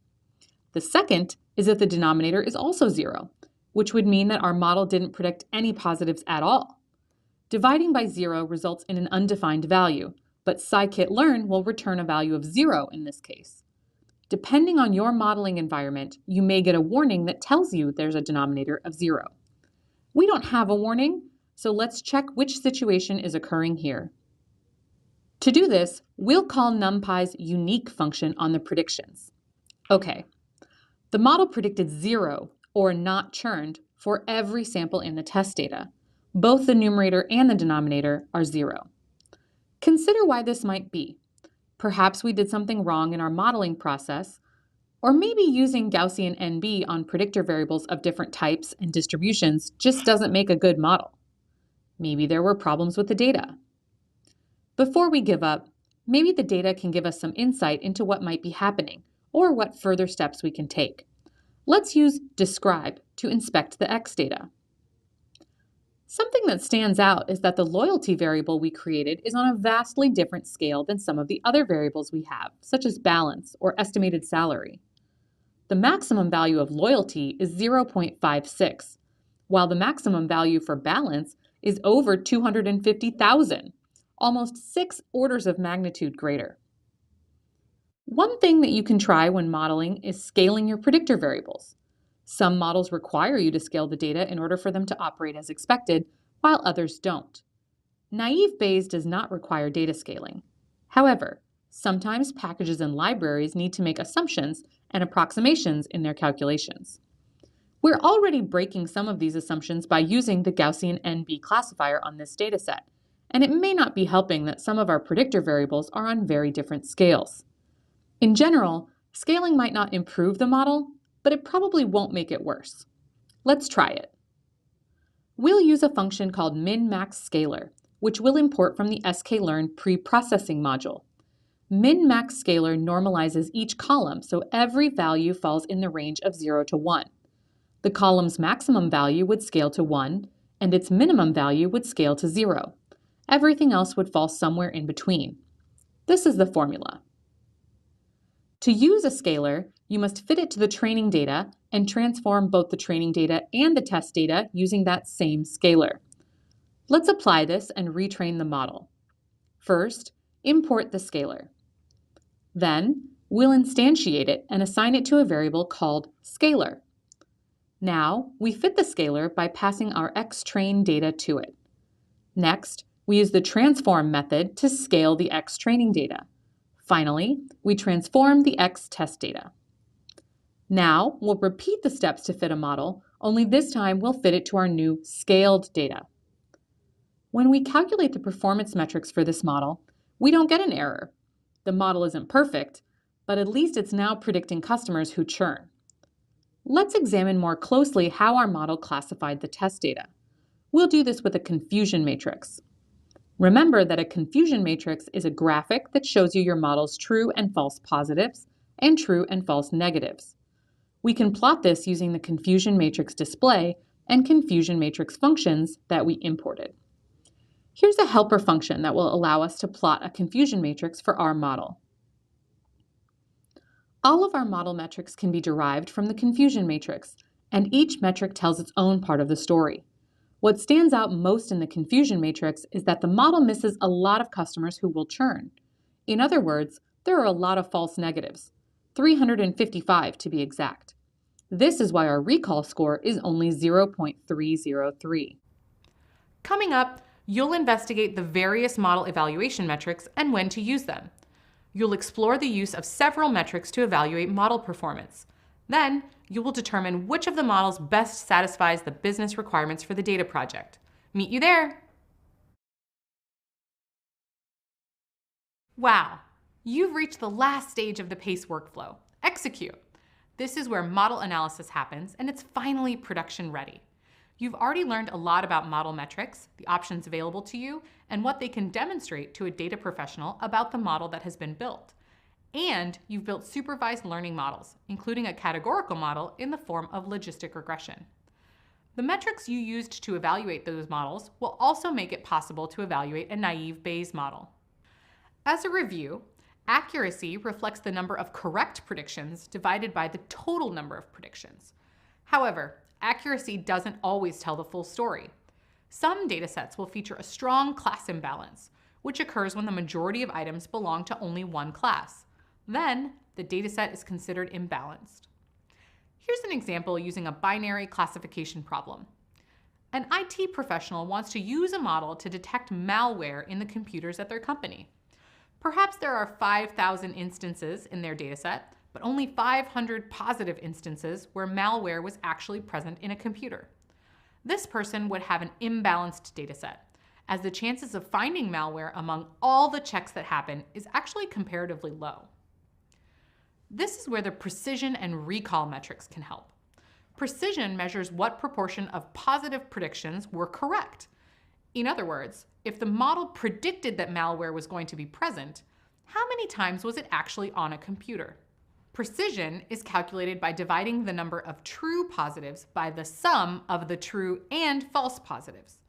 And the recall metric, on the other hand, finds the proportion of actual positives that were identified correctly. In the context of our example, recall indicates how many would-be malware threats were classified. Recall is calculated by dividing the number of true positives by the sum of the true positives and false negatives. F1 score combines both precision and recall in one metric. Accuracy, precision, recall, and F1 score are top metrics in classification techniques. More specifically, precision, recall, and F1 score are especially useful for measuring unbalanced classes. In any case, data professionals use all four metrics to evaluate categorical supervised learning models. As you've begun to discover, each model performs differently, and some algorithms work better than others. When building any model intended for production, it's essential to improve the results. You might change specific parameters to discover how the performance improves. So, you should always keep in mind that model building is an inherently iterative process. The first model that you produce will almost never be the one that gets deployed. The iterative process provides the information needed to get the model working optimally. After tweaking the parameters or changing how features are engineered in each model, the performance metrics provide a basis for comparing the models to each other and against themselves. Coming up, we'll find out what these metrics reveal about our model, use them to evaluate other models we've built, and examine how to improve model performance. Continuous improvement is a key part of being a data professional, so these exercises are preparing you to keep advancing all kinds of data processes. Developing a machine learning model is a complex process, but having a solid framework to rely on helps set you up for success, no matter the business need. In this part of the course, the PACE workflow provided support to help you navigate the different stages of addressing an example business scenario. During the plan stage, you assessed the business need to determine what type of model is best suited for predicting bank customer churn. This decision was based on the available data. Next, in the analyze stage, you examined the data using EDA practices and feature engineering techniques. This process revealed more details about the data to help inform your plans for building the model. From there, you went on to construct the first iteration of your naive Bayes model. You then tested the model with preliminary evaluation metrics to determine its performance against the test data. And finally, in the execute stage, you closely evaluated the model's performance and considered how it could be improved. And that is the PACE workflow for machine learning models. Having this process in your tool belt will allow you to solve many business problems. While the models may very well get more complex as you continue your journey, sticking within the framework will help you achieve the results you need. You've come a long way on your journey into the world of data, and you've been building a strong foundation for data modeling. So far, you've learned about linear regression, logistic regression, and naive Bayes models, all supervised learning techniques that make predictions on labeled data. Most machine learning applications today are based on supervised learning. But when we consider all the available data in the world, the vast majority of it is unlabeled. Photographs, voice recordings, videos, social media posts, these are all examples of unlabeled data. You may be familiar with this concept in the context of data analytics. If you earned your Google Data Analytics Career Certificate, you learned that any data that's not organized in an easily identifiable manner is known as unstructured. In this program, we'll sometimes refer to it as unlabeled, but the meaning is the same. So, how do we make sense of all that unlabeled data? We use unsupervised learning techniques. When our data is unlabeled, these methods make it possible for data professionals to learn about the data's underlying structure and find out how different features relate to each other. Earlier in the course, you explored one very common type of unsupervised learning, recommendation systems. You learned that they're a subclass of machine learning algorithms which offer relevant suggestions to users, such as new songs for your playlist or a new coat for winter. Now, you'll get to know many other exciting methodologies and applications of unsupervised learning. In this section of the course, you'll first learn about K-means, an unsupervised modeling technique. You'll investigate how it clusters data based on each observation's similarity to others in the data. You'll also build a k-means model and learn how to evaluate it using metrics called inertia and silhouette score. I'm thrilled to have you with me as we explore unsupervised learning. There's so much great potential for future development. We've only just begun tapping into the vast amount of unstructured data in the world. Let's start modeling. In this video, we'll introduce you to the k-means algorithm. K-means is an unsupervised partitioning algorithm. It's used to organize unlabeled data into groups or clusters. It does this by creating a logical scheme to make sense of the data. With k-means, each cluster is defined by a central point, or a centroid. Its position represents the center of the cluster, also known as the mathematical mean, hence the name k-means. There are 4 steps to building a k-means model. Let's examine them one at a time. In step 1, you choose the number of centroids and place them in the data space. K represents the number of centroids in your model, which is how many clusters you'll have. This is a decision that you make. Sometimes you'll have an idea about the number of clusters necessary for a project. For example, if your company manufactures 5 different products, you might want to set your K value to 5. Other times, you won't know how many clusters your data should be split into. So try different values for K and determine what provides the best results. Here, it's apparent that our data is grouped into 2 clusters, one on top and the other on bottom. At step 1, we'll randomly initiate 2 centroids, represented by the blue and red X's.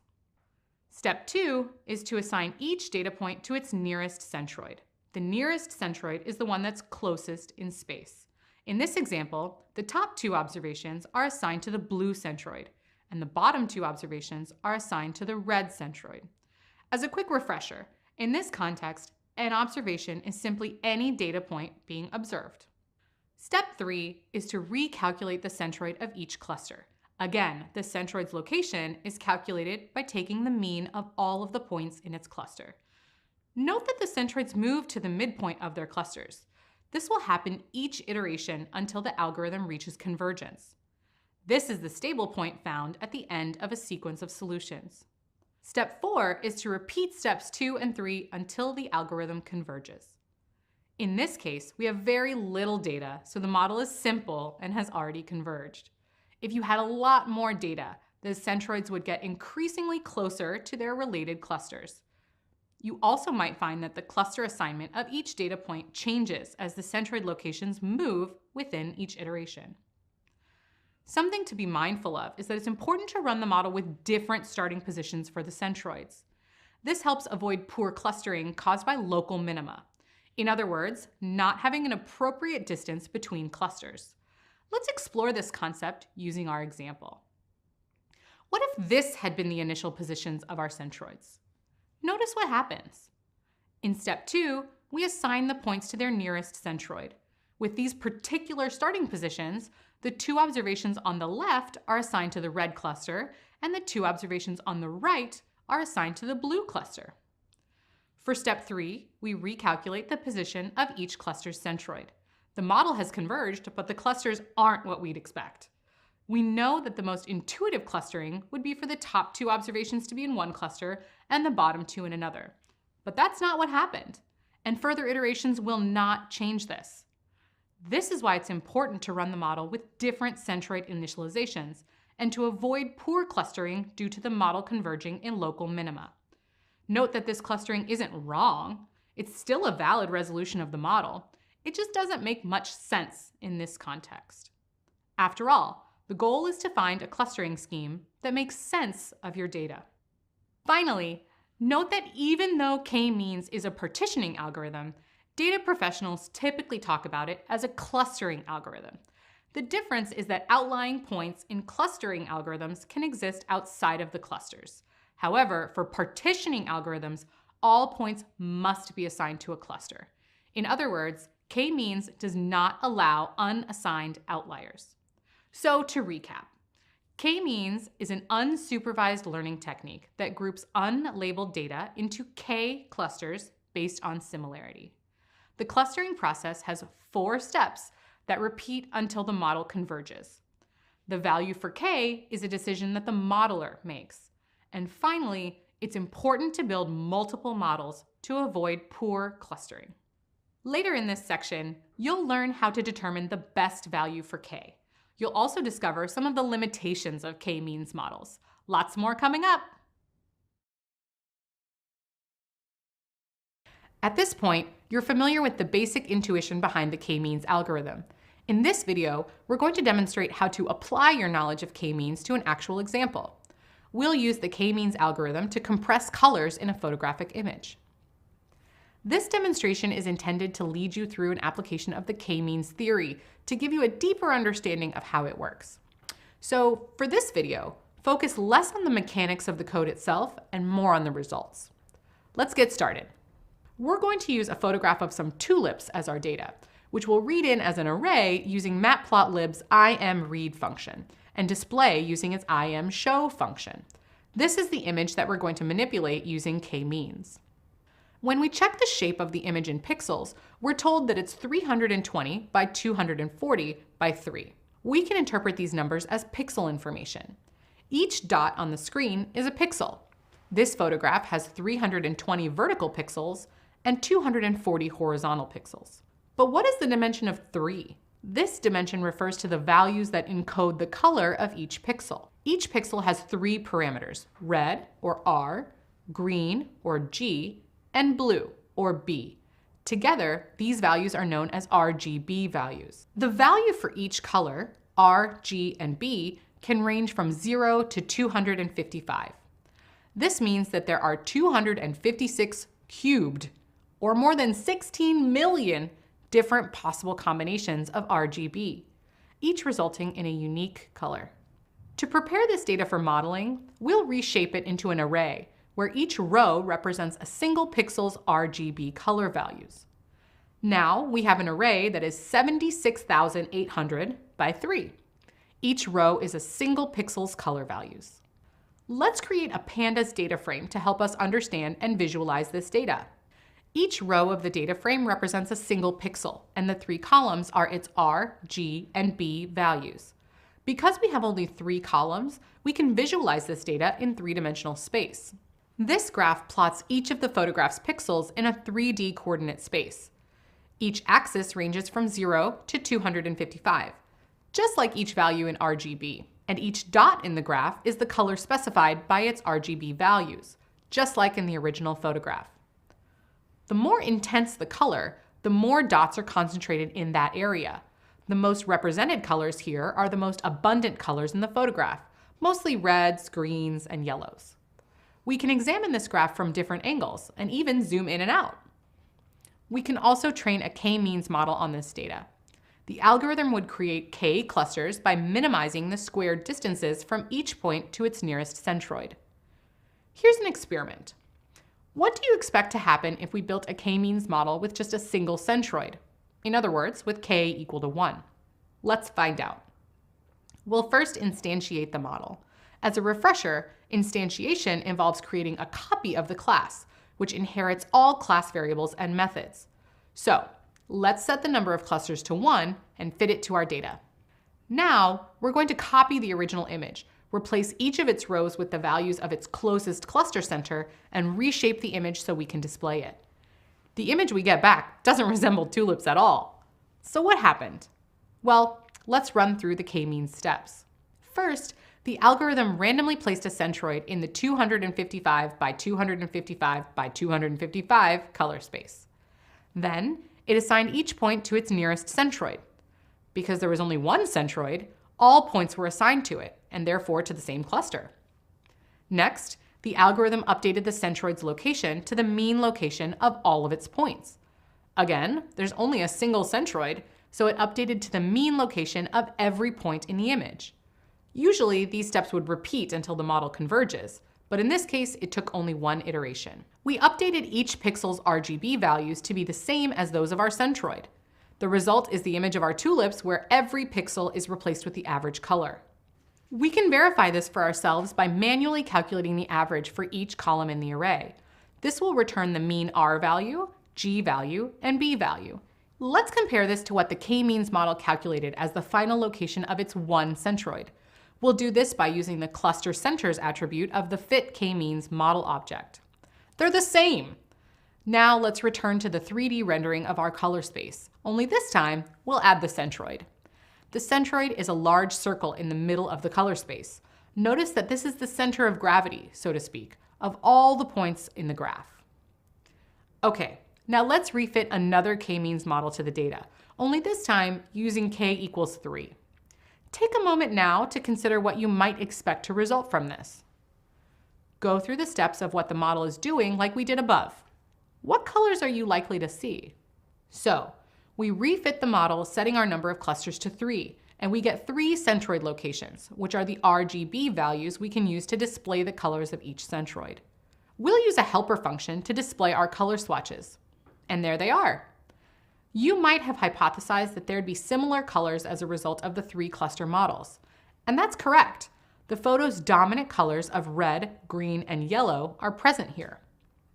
Again, we can replace each pixel in the original image with the RGB values of the centroid to which it was assigned by the new k-means model. This is a function that will display the photo for any value of k that we choose. We'll call this function with 3 as its argument. We now have a photo with just 3 colors, the same 3 colors from the swatches above. Each color's RGB values correspond to the values of the location of its nearest centroid. We can return once more to our 3D coordinate space. This time, we'll recolor each dot to correspond with the color of its centroid. This will allow us to see how the k-means algorithm clustered our data spatially. Check it out. Each pixel is now colored according to the RGB value of its centroid, and the clusters are at the vertices of the space. This whole process can be applied for any value of k. Here's the output of each photo for k equals 2 through 10. Notice that it becomes increasingly difficult to see the difference between the images each time a color is added. This is a visual example of something that happens with all clustering models, even if the data is not an image that you can see. As you group the data into more and more clusters, additional clusters beyond a certain point contribute less and less to your understanding of your data. This demonstration has deepened your understanding of how the k-means algorithm works. Soon, we'll explore methods for numerically determining which k value is best for particular data. As always, feel free to explore the notebook more on your own to keep building your skill set. You now have some familiarity with the intuition behind the k-means methodology. In some of the examples we presented, we plotted points in 2-dimensional space. In those cases, it was clear if the model was correctly assigning points to clusters. We also studied an example where we were able to visualize the data in 3 dimensions. Unfortunately, most cases data professionals encounter on the job are not so easy. Your data will have many more than 3 dimensions, so you'll not be able to visualize how each observation relates to those around it. You might not even know how many clusters there should be. So, how do you decide the value for k? And once you do, how do you know if your model is working as intended?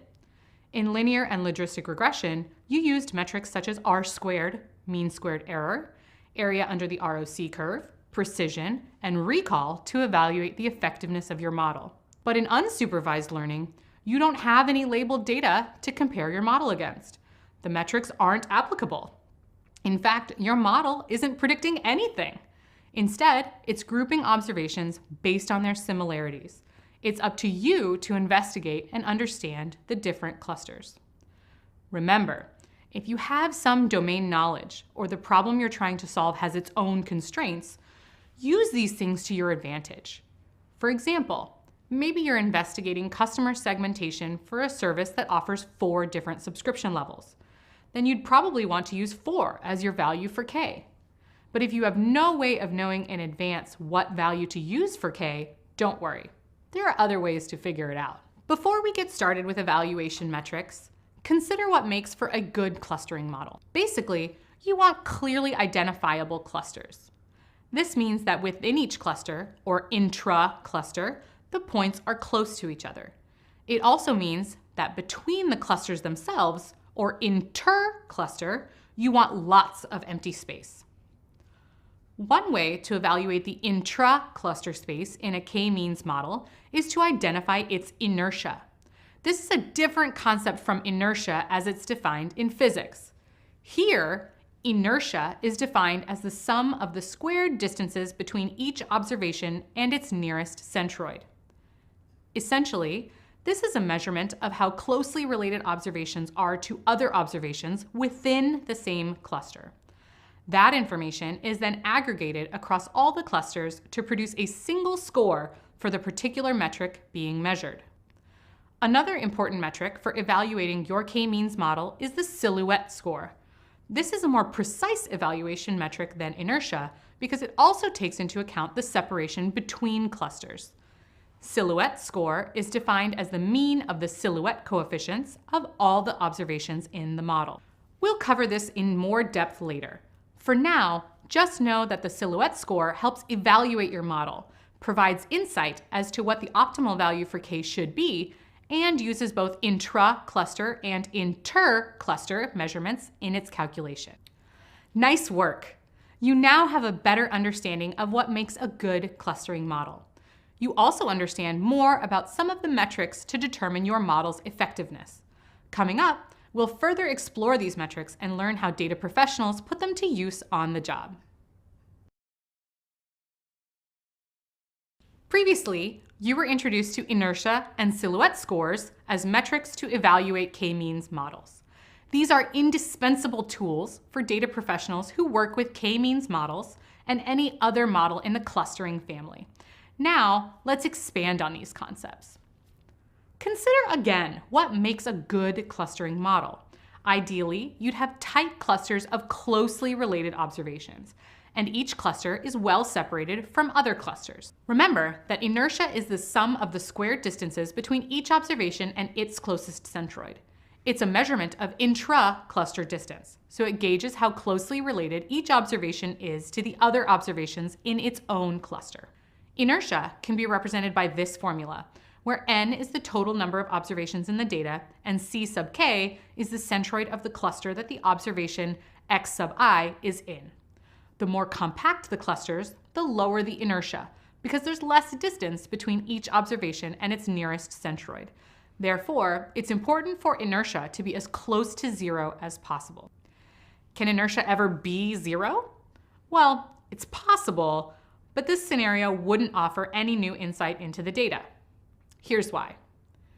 In one case, if all observations were identical, this would mean all data points are in the same location.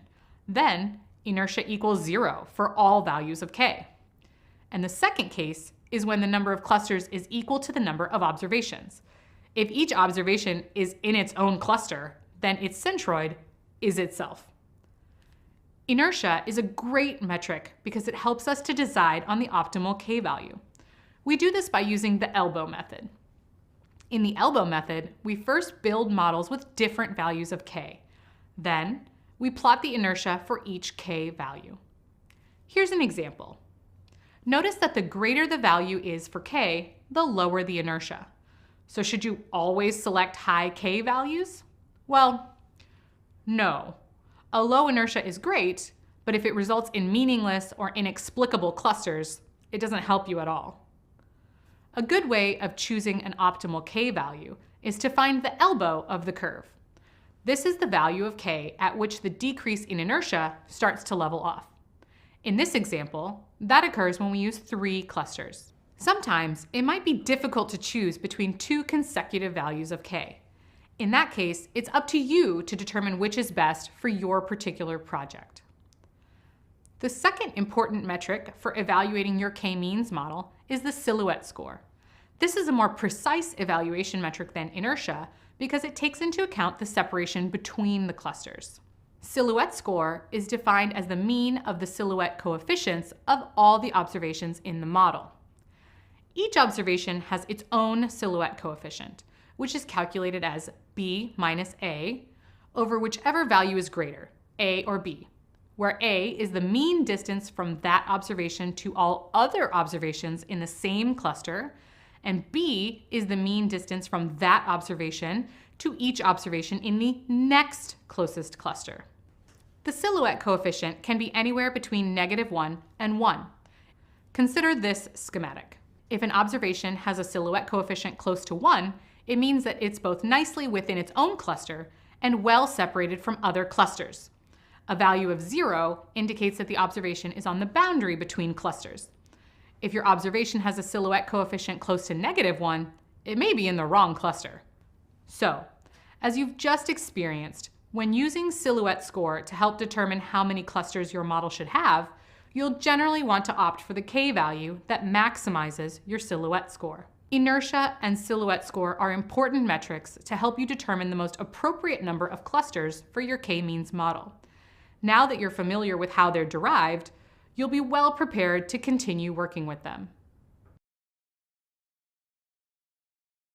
Previously, you learned about inertia and silhouette scores. You understand that they're metrics used to help decide an effective value for k in a k-means model. And because k-means is an unsupervised learning model, it's used to find structure and relationships within data, but there are no right answers. Therefore, data professionals who use these models have to rely on these metrics to help them determine whether their model is identifying characteristics of their data that are useful for their needs.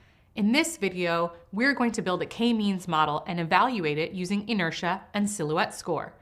We'll go over which packages to import, how to scale data, instantiating and fitting the model, and of course, using the labels and inertia attributes and silhouette score function to determine a final value for k.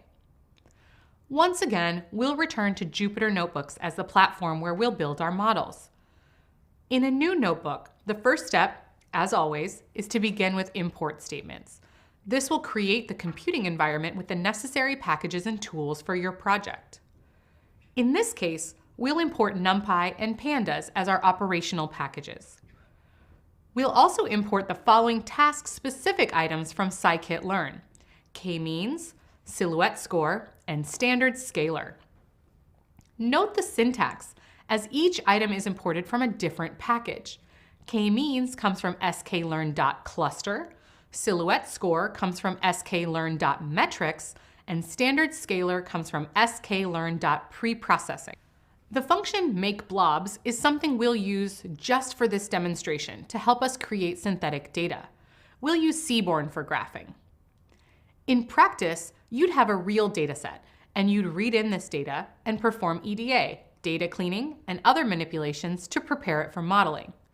For simplicity, and to help us focus on modeling and analysis, we're going to use synthetic data for this demonstration. We'll start by creating a random number generator. This is to help create reproducible synthetic data. We'll use it to generate clustered data. For now, we won't know how many clusters there are.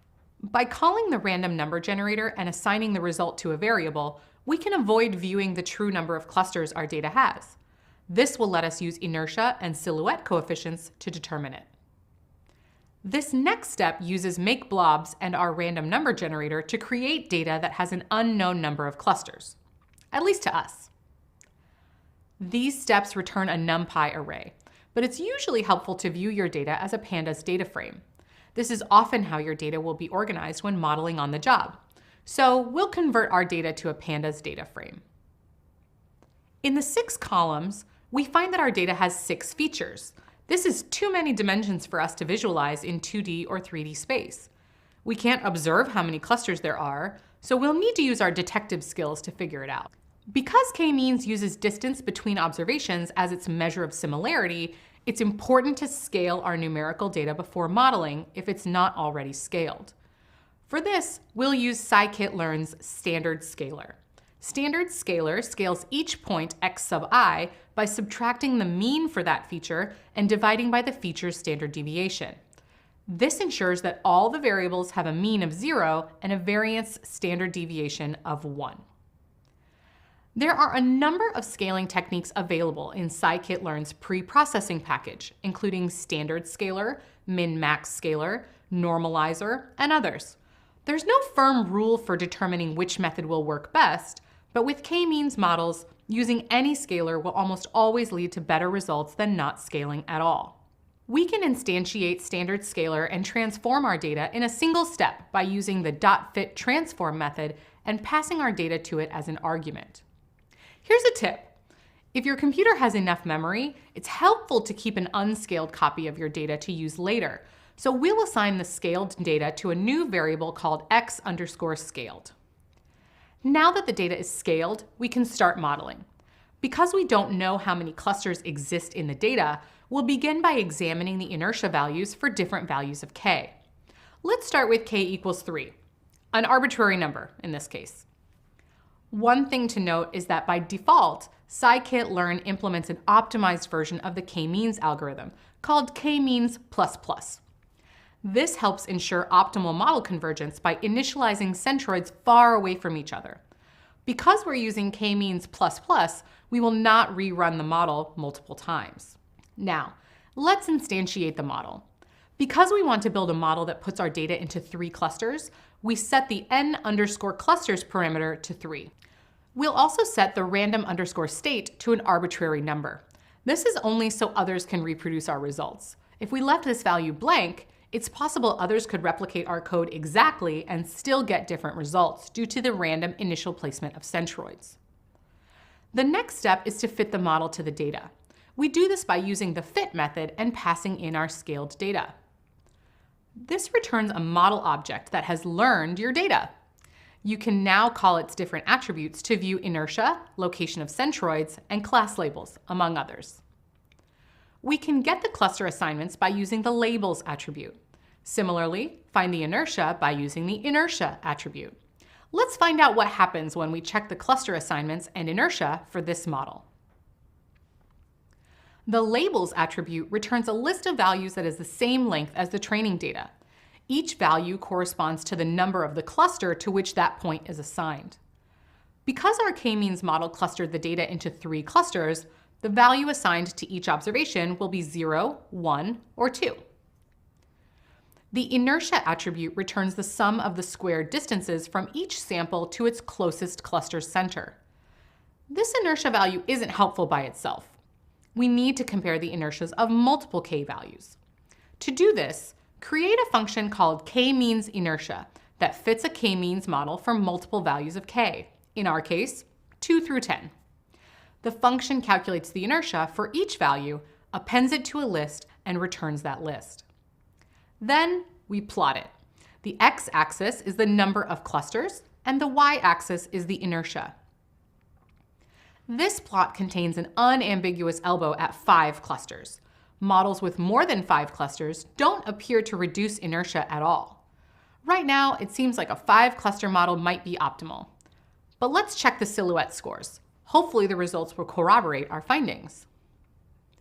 To get a silhouette score, we call the function and pass to it 2 required parameters, the training data and its assigned labels. Let's check this out for the k-means 3 model we created earlier. It worked! However, this value isn't very useful if we have nothing to compare it to. Just as we did for inertia, we'll write a function that compares the silhouette score of each value of k from 2 through 10. Now, plot these silhouette scores. This plot indicates that the silhouette score is closest to 1 when our data is partitioned into 5 clusters. It confirms the inertia analysis. In this case, because we used synthetic data, we can review how many clusters actually existed in our data. This is the variable created by the random number generator at the beginning of the video. We called it centers. We were right! We were able to use inertia and silhouette score to correctly deduce that our data has 5 clusters. At this point, we'll want to do some further analysis to determine whether we can understand our clusters and if they're appropriate for our use case. We'll instantiate a new k-means model with n_clusters equals 5 and fit it to our scaled data. Okay, now we can confirm that there are 5 unique labels ranging from 0 through 4. So we can use them to create a new column in the unscaled data frame. Next, we could perform analysis on the different clusters to identify what makes them different from one another. This would not have been possible with the previously scaled data because the numbers wouldn't make a lot of sense. Note that in many cases, it's not always clear what differentiates one cluster from another, and it can take a fair bit of effort to determine whether it makes sense to cluster your data a given way. This is where domain knowledge and expertise through practice are very valuable. Congratulations! You've reached the end of another section of the course. Along the way, you've discovered that unsupervised learning is a vast field with many different applications. First, you learned about k-means models for deriving structure from your data. You were introduced to the concept of clustering similar groups of data around centroids and building a k-means model. We explored the importance of running a k-means model multiple times with different values for k. We also explained the issues with local minima and how to build models with different centroid initializations to make sure you're getting the most accurate results. You're now much more familiar with inertia and silhouette score, methods for choosing the best number of clusters and evaluating the effectiveness of your model.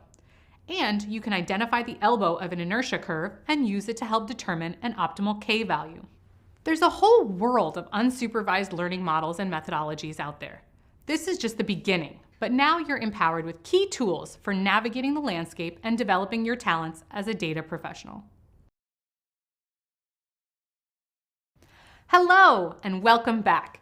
You've come so far, building models of your own using the tools and skills you've been learning throughout this program.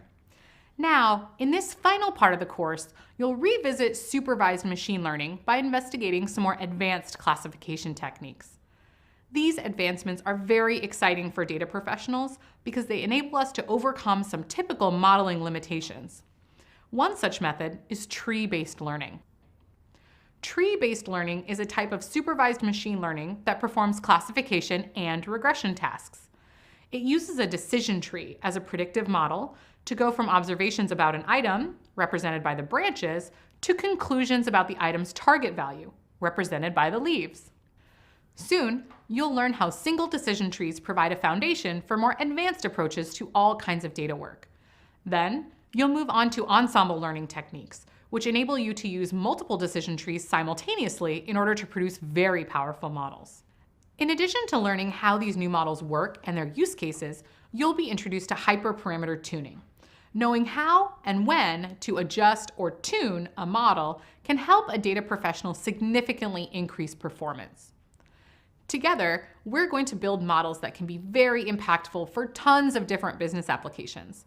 What you're about to learn can really make you stand out to employers in the industry. Let's get started. In the world of supervised learning, there are tons of techniques that can help you make predictions. One popular tool for classification and prediction is the decision tree. It serves as a foundation for some of the most effective models used in industry today. A decision tree is a flowchart-like supervised classification model and a representation of various solutions that are available to solve a given problem, based on the possible outcomes of related choices. Like all supervised learning classification techniques, decision trees enable data professionals to make predictions about future events based on the information that is currently available. They also have some very specific advantages in certain areas over other supervised learning models. Decision trees require no assumptions regarding the distribution of underlying data. Unlike the models we've covered previously, they can handle collinearity easily. Additionally, preparing data to train a decision tree can be a much less complex process, requiring little pre-processing, if any at all. However, decision trees are not perfect. No model is. Decision trees can be particularly susceptible to overfitting. The model might get extremely good at predicting seen data, but as soon as new data is introduced, it may not work nearly as well. This is something that you'll need to keep in mind while building these types of models. A decision tree consists of nodes and edges. The edges connect together the nodes, essentially directing from one node to the next along the tree. Decisions are made at each node. At each, a single feature of the data is considered and decided on. By the end, any relevant features will have been resolved, resulting in the classification prediction. Let's explore this a little further. Here's a decision tree that will help you decide whether or not to go outside and play soccer or football on any given day. The first decision that will be made relates to the weather outlook. For this tree, there are three options: sunny, cloudy, or rainy. This node, where the first decision is made, is called the root node. It's the first node in the tree, and all decisions needed to make the prediction will stem from it. It's a special type of decision node because it has no predecessors. The nodes where a decision is made are decision nodes. Decision nodes always point to a leaf node or other decision nodes within the tree. So for our example, if it's supposed to be sunny or rainy, the tree will continue making more decisions to arrive at a final prediction. However, if it's cloudy, the tree arrives at a prediction. Soccer will be played. This brings us to a leaf node. Leaf nodes are where a final prediction is made. The whole process ends here, so no further decisions are required after this point. Now, view where the decision tree would have gone if the outlook had been sunny. We're not at a leaf node yet. There are still decisions to be made. This time, the consideration is about the humidity. If the humidity is above 75%, the tree ends at a leaf node that says, don't play soccer. However, if the humidity is below 75%, the decision tree will say, play soccer. The nodes that are pointed to, whether leaf nodes or other decision nodes, are child nodes. The node that is pointing to them is a parent node. The algorithm decides what and where variables are split based on what will provide the most predictive power. So, for example, if 90% of the time that it rains, soccer is not played, this variable would be very predictive. Splitting the data on Outlook would give new groups, each of which has a majority of play and don't play. Now you know the basics of decision trees. This foundation will be helpful as you continue learning about tree-based modeling.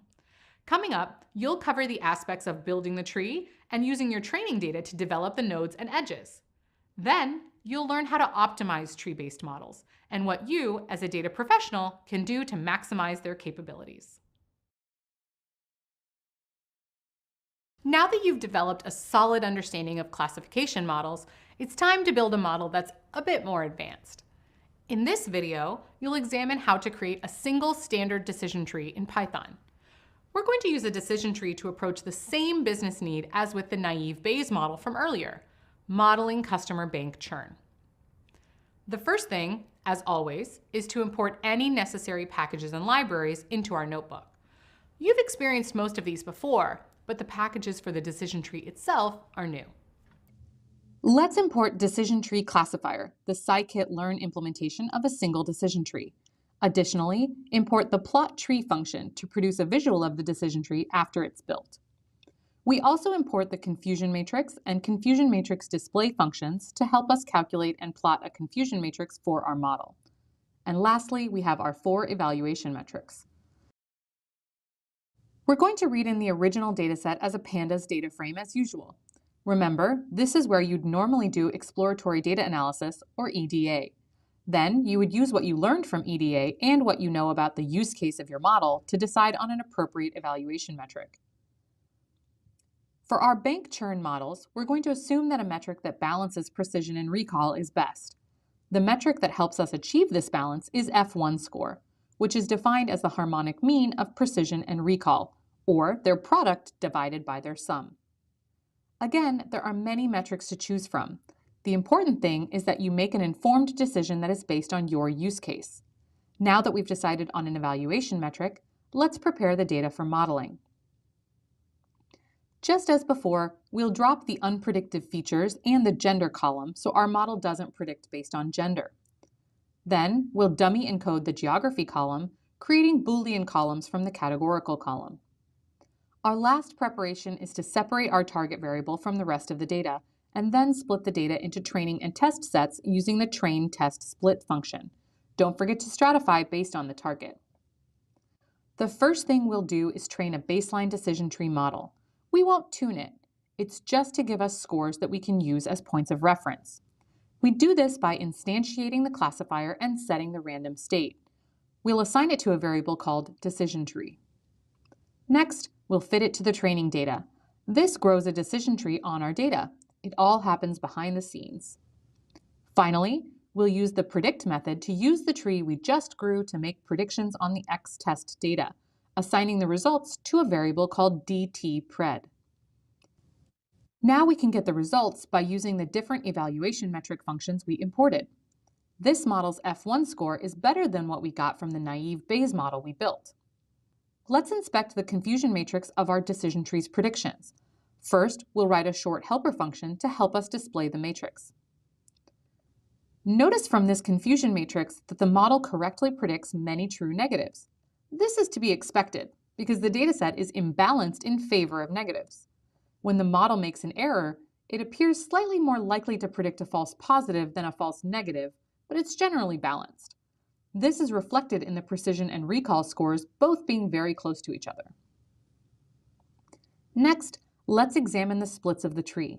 We'll do this by using the plot tree function that we imported. We pass to it our fit model as well as some additional parameters. Note that if we did not set max depth equals 2, the function would return a plot of the entire tree, all the way down to the leaf nodes. But we are most interested in the splits nearest the root, because these tell us the most predictive features.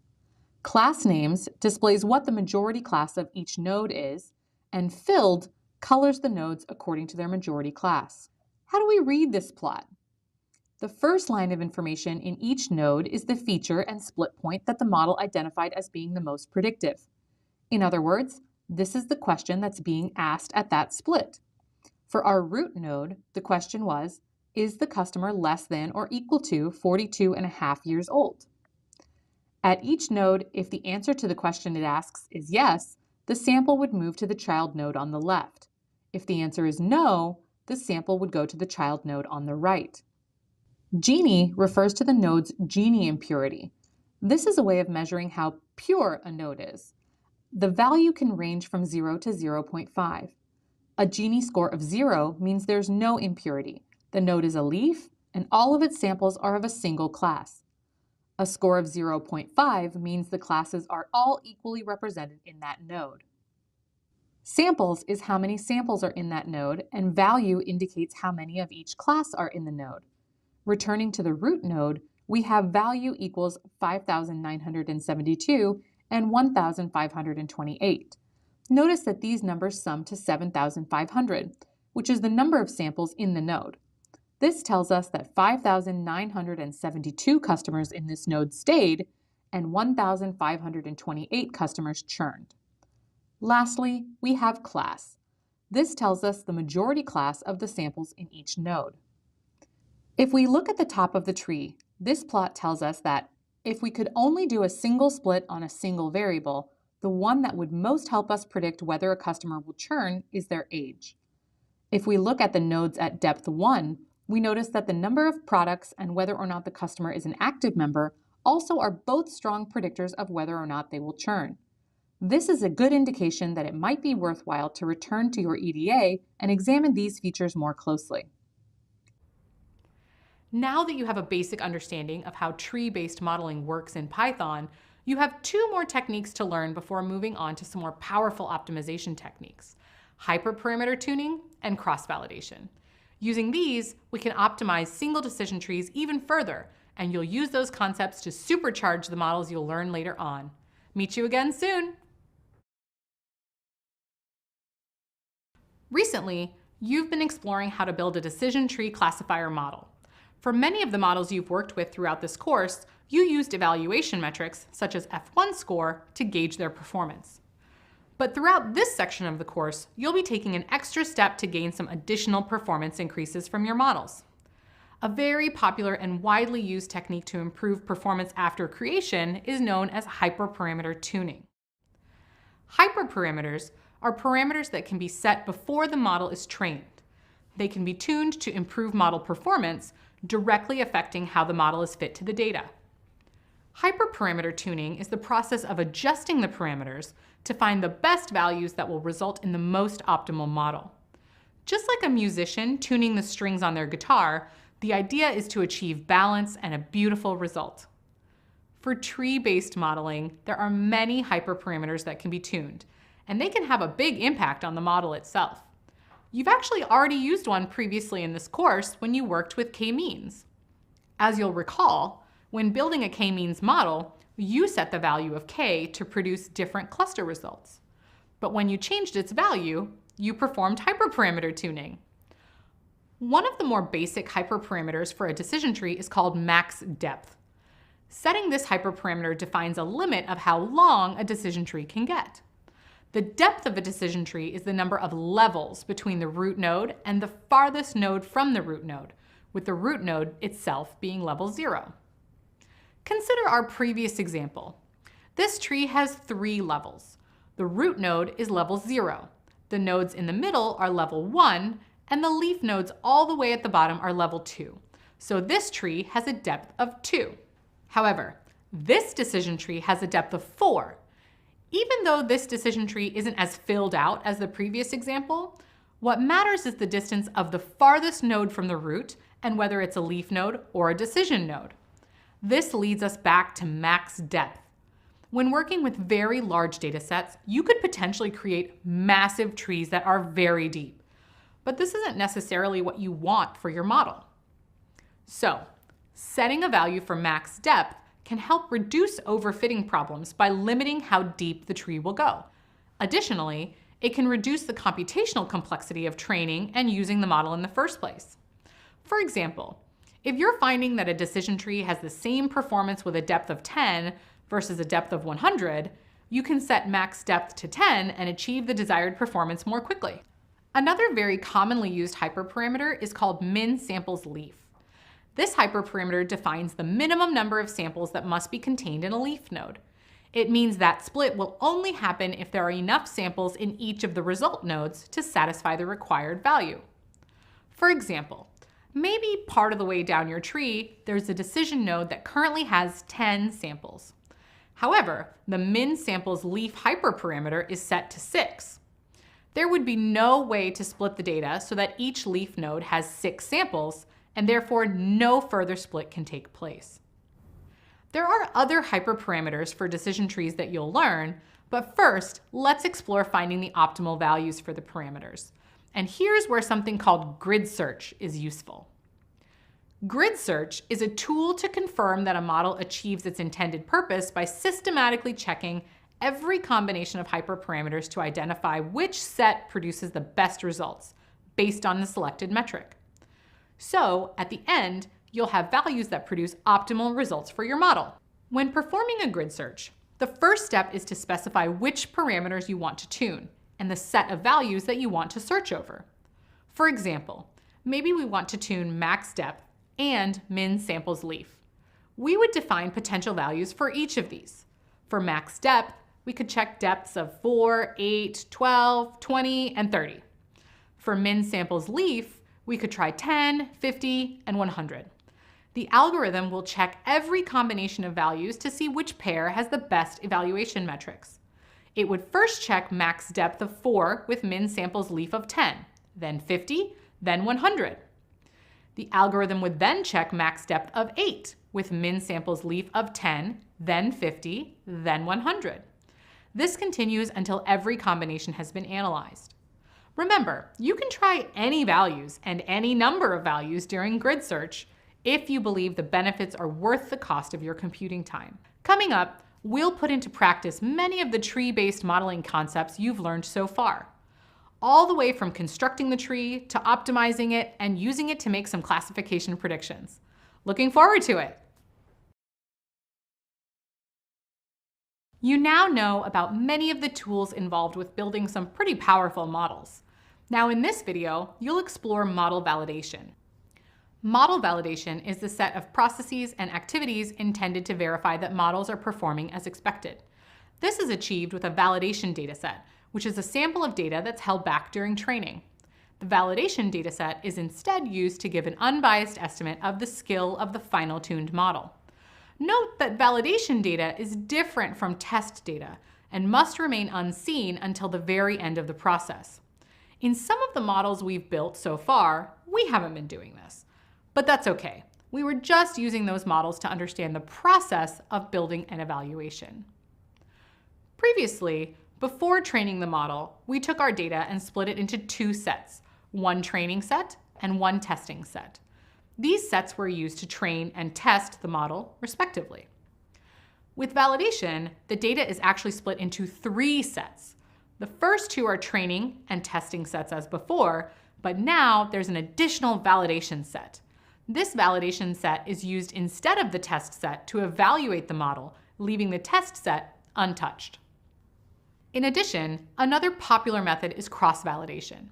Cross-validation is a process that uses different portions of the data to test and train a model across several iterations.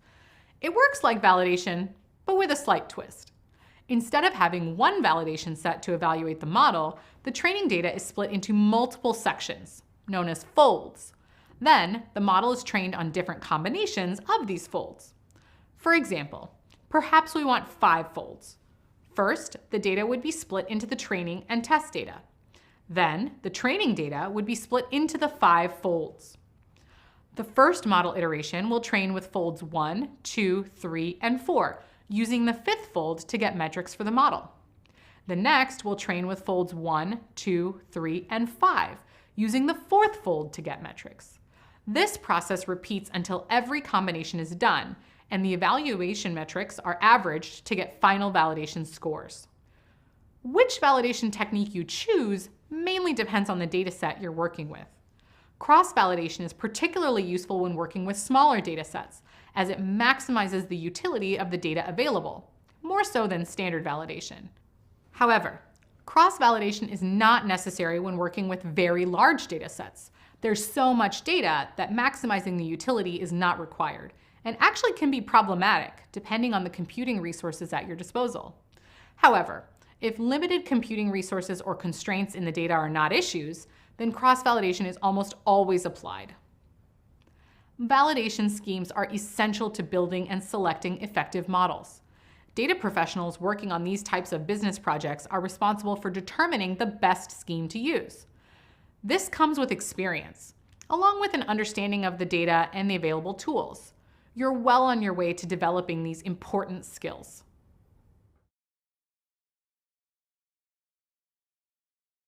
Hello, and welcome back. In this video, we'll be taking the foundation we built when creating a decision tree classifier in Python and expanding on it to fine-tune our models. If you recall, hyperparameter tuning involves changing parameters that directly affect how the model trains before the learning process begins.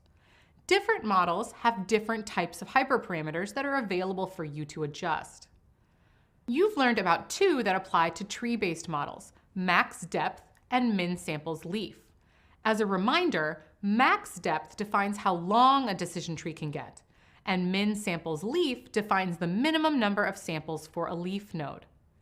These are the hyperparameters that will be tuned on a single decision tree. When originally exploring hyperparameter tuning, we also considered the steps for finding the optimal values for hyperparameters. Randomly entering values won't produce the best results, which is why we use grid search. As a refresher, grid search specifies a series of values for each hyperparameter to be tuned. It systematically checks every combination of those values to determine which set produces the best results, based on the selected metric. Think of it as brute forcing the different hyperparameter values. Imagine forgetting your PIN and trying every single number between 0000 and 9999. Sure, it would take time, but eventually you'd find it. This is how grid search works. Okay, now let's get into the code. You'll work within the same framework as the other classification models you've created. We'll begin where we left off in the decision tree notebook. Remember, we've already performed feature engineering, and the data has already been split into X and Y data, as well as training and test sets. But now, we're going to add a new function. Grid search CV is imported from the model selection package of scikit-learn, enabling the hyperparameters to be tuned. The CV in grid search CV stands for cross-validation. Each time a set of hyperparameters is used, it's scored against a validation set, keeping the test data unseen. You'll use the validation scores when comparing models moving forward. Note that you won't be comparing this tuned decision tree to the existing models. All the other models were scored and compared using test data, which is actually an improper practice. When data professionals perform model selection in the workplace, the test data must always remain unseen to the models being worked on. That data is only used at the very end of the model development process. As mentioned before, the parameters you'll tune will be max depth and min samples leaf. A dictionary is defined where the key is the name of the hyperparameter and the value is a list of numbers that will be tried as that hyperparameter. While the grid search is based on F1 score, you still want to find out what the other scores are. So create a set called scoring with the names of each of the desired metrics. Next, create an instance of a decision tree classifier named tuned decision tree. The grid search CV function is then called. As arguments, pass in the decision tree classifier object, the parameters, the scoring methods, the number of cross-validation folds, and specify the metric the search will focus on. Finally, fit the model to the data. Check which hyperparameters the grid search identified. By getting the best estimator attribute from the grid search object, you can observe the values it found. So, a max depth of 8 and a min samples leaf of 20 was best when using the F1 score as a measure. Getting the best score attribute confirms the best average F1 score across the different folds among all the combinations of hyperparameters. Note that this model achieved a score of about 0.5607. This final code block is a helper function to extract scores for the model. It produces a data frame that has the name of the model along with the 4 scores you've been using. Call this function at the very end and save the resulting data frame as a CSV file for later use. Right now, there's nothing to compare this score with. However, note the model has an F1 score of 0.5605. And soon, you'll go on to create other, more advanced tree-based models and find scores to compare with this one. With those numbers, you'll be able to determine which model is not only the best performer, but also the best in the context of the business needs.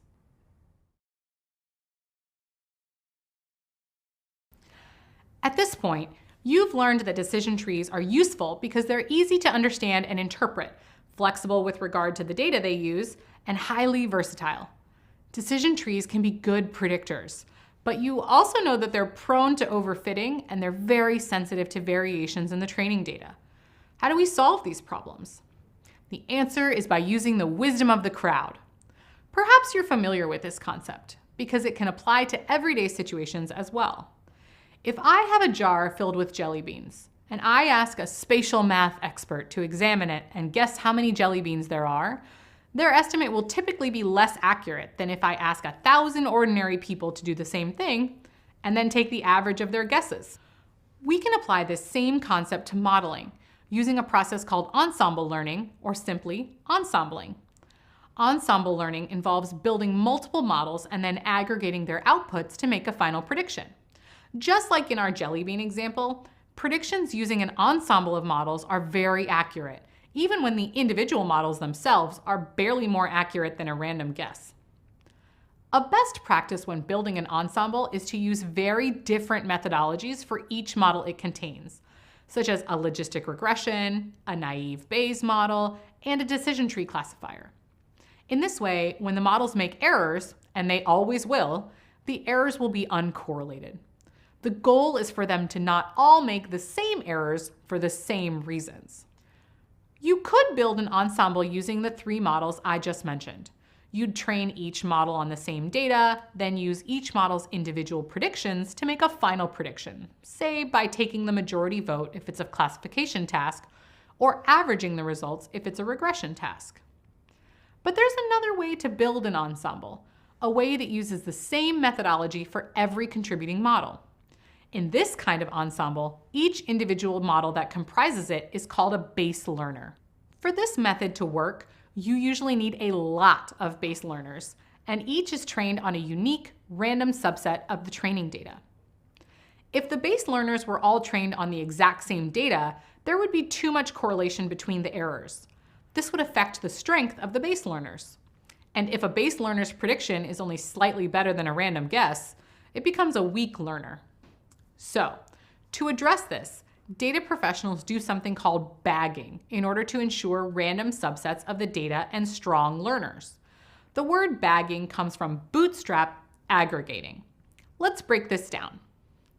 Remember from statistics that bootstrapping refers to sampling with replacement. That's what happens during bagging too. Each base learner samples from the data with replacement. For bagging, this means the various base learners all sample the same observation, and a single learner can sample that observation multiple times during training. The aggregation part of bagging refers to the fact that the predictions of all the individual models are aggregated to produce a final prediction. For regression models, this is typically the average of all the predictions. For classification models, it's often whichever class receives the most predictions, which is the mode. When bagging is used with decision trees, we get a random forest.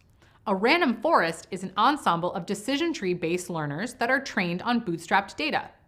The base learners' predictions are all aggregated to determine a final prediction. Random forest takes the randomization from bagging one step further. A regular decision tree model will seek the best feature to use to split a node.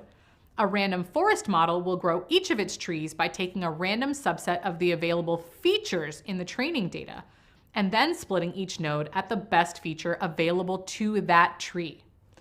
This means that each base learner in a random forest model has different combinations of features available to it, which helps to prevent the problem of correlated errors between learners in the ensemble. Each individual base learner is a decision tree. It may be fully grown, so each leaf is a single observation, or it may be very shallow, depending on how you choose to tune your model. Ensembling many base learners helps reduce the high variance that you typically get from a single decision tree. Ensemble learning is powerful because it combines the results of many models to help make more reliable final predictions. Plus, these predictions have less bias and lower variance than other standalone models. Coming up, we'll explore random forests in more detail. Lots to come! Now that you've been introduced to random forests, let's examine a little more closely what they are and how they function.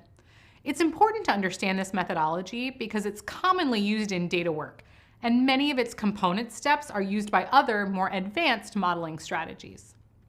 As a refresher, a random forest is an ensemble of learning trees whose predictions are all aggregated to determine a final prediction. Each tree in a random forest model uses bootstrapping to randomly sample the observations in the training data with replacement. Remember, this means that any tree in the model can use the same observation, and the same observation can be sampled more than once by the same tree. Bootstrapping is a critical component of random forest models. It ensures that every base learner in the ensemble is trained on different data, while allowing each learner to train on a dataset that's the same size as the original training data. Because there are duplicated observations in the tree's training data, each one will be missing some of the observations from the original training dataset. One more important principle of random forest models is that all trees in the ensemble are trained on a random subset of the available features in the dataset. No single tree sees all the features. Again, this is to introduce another element of randomness and ensure that each tree is as different from the others as possible. You learned that one of the main weaknesses of decision trees is that they are very sensitive to new data, so they're prone to overfitting. Therefore, randomizing both the data and the features used by each base learner means that no single tree can overfit all the data. This is because no single tree sees all the data. In fact, the trees underfit the data. They are high bias, but together they can be very powerful predictors that are more stable than a regular single decision tree. In addition, random forests are very scalable. All the base learners they rely on can be trained in parallel using different processing units, even across many different servers. Finally, just like decision trees, random forest models need to be tuned to find the combination of hyperparameter settings that results in the best predictions. After all, random forests are made up of many decision trees, and data professionals want them all to be as effective as possible. Hey, welcome back. In this video, we'll build on your understanding of how decision trees grow. This will be the basis on which we'll tune a random forest model. You've learned that random forests make predictions by sampling features and observations to grow trees. With decision trees, splits are decided by which variables and which cutoff values offer the most predictive power. Now, let's consider that decision trees continue to split until one of a certain set of conditions is met. The first condition has to do with the observations that a leaf contains. When all of the observations belong to the same class, this means the leaf node is pure. The second condition affecting where a tree splits is whether the minimum leaf size or maximum depth is reached. Also, a decision tree may stop growing if it achieves a certain performance threshold. The value and metric for this threshold can both be specified by the modeler. You'll recall that settings such as these are known as hyperparameters, and they can be tuned to improve model performance, directly affecting how the model is fit to the data. We demonstrated that one of the most important hyperparameters in a decision tree is its max depth. This specifies how many levels the tree can have and ultimately determines how many splits it can make.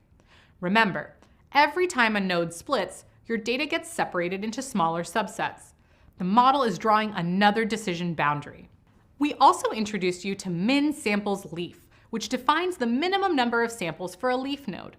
With min samples leaf, a split can only occur if it guarantees a minimum number of observations in the resulting nodes.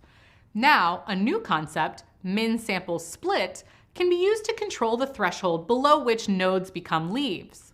Random forest models have these same hyperparameters because they are ensembles of decision trees. These hyperparameters control how the learner trees are grown. But random forests also have some other hyperparameters which control the ensemble itself. This first hyperparameter controls the randomness of the trees, and it's called max features. This setting specifies the number of features that each tree selects randomly from the training data to determine its splits. For example, if you have a dataset with features A, B, C, D, and E, and you build a random forest model with max features set to 3, your first tree might use features A, C, and E to determine its splits, and the next tree might use features B, D, and E, and so on. The second hyperparameter, number of estimators, controls how many decision trees your model will build for its ensemble. For example, if you set your number of estimators to 300, your model will train 300 individual trees. If you're building regression trees, then the model's final prediction would average the predictions of all 300 trees. If you're building classification trees, the final prediction would be determined by whichever class received the majority vote from the 300 individual trees. For random forest models, performance will typically increase as trees are added to the ensemble, but only to a certain point. After this point, improvement will level off, and adding new trees will only increase your computing time. This happens because the new trees will become very similar to existing trees, so they won't contribute anything new to the model. As a final point, many data professionals build models without hand setting each hyperparameter. In fact, when using scikit-learn, the model might perform well with no hyperparameters at all. That's because it has an effective default setting. And remember to make the most of grid search to help you iterate. Data professionals know how to experiment with combinations of hyperparameters in order to build the model that makes the very best predictions. Now that you're familiar with the logic behind random forests and some of its most important hyperparameters, you're ready to build a model. In this video, we'll build a random forest model that uses grid search to cross-validate and tune the hyperparameters. Let's open up a Jupyter Notebook and get started. Recall that in this scenario, we're trying to predict which customers will close their bank accounts. Import NumPy and Pandas, Matplotlib, Grid Search CV, and Train Test Split. Then, all the evaluation metrics. Also import Random Forest Classifier. Note that we're using the classifier because we're trying to solve a classification problem. But we could also import the Random Forest Regressor if we were predicting on continuous data. Remember that we've prepared our data by dropping the row number, customer ID, and surname columns because they don't have predictive value. We've also dropped the gender column because we don't want the model to predict on the basis of gender. Then we dummy encoded our categorical variables to prepare for modeling. The last step before modeling is to split the data into the training and test sets using Train Test Split. We're going to compare our model's F1 score to what we got from our naive Bayes and decision tree models. So it's important to split the data in the same exact way to ensure that all models train and test on the same data. Therefore, we'll make sure that our test data is 25% of all the data.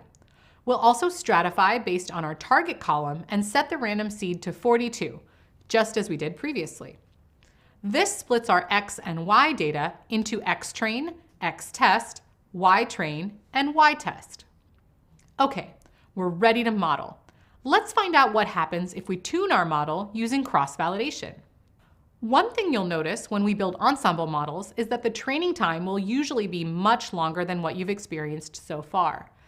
That's because instead of building a single tree, we're now building from 75 up to 150 trees for each combination of hyperparameters we specify. It's useful to know how long it takes a model to train. You can get a cell's runtime by entering %% time at the top. This is called a magic command. Magic commands, often just called magics, are commands that are built into IPython to simplify common tasks. They always begin with either % or %%. Now, define the hyperparameter grid. Tune 5 hyperparameters: max depth, min samples leaf, min samples split, max features, and number of estimators.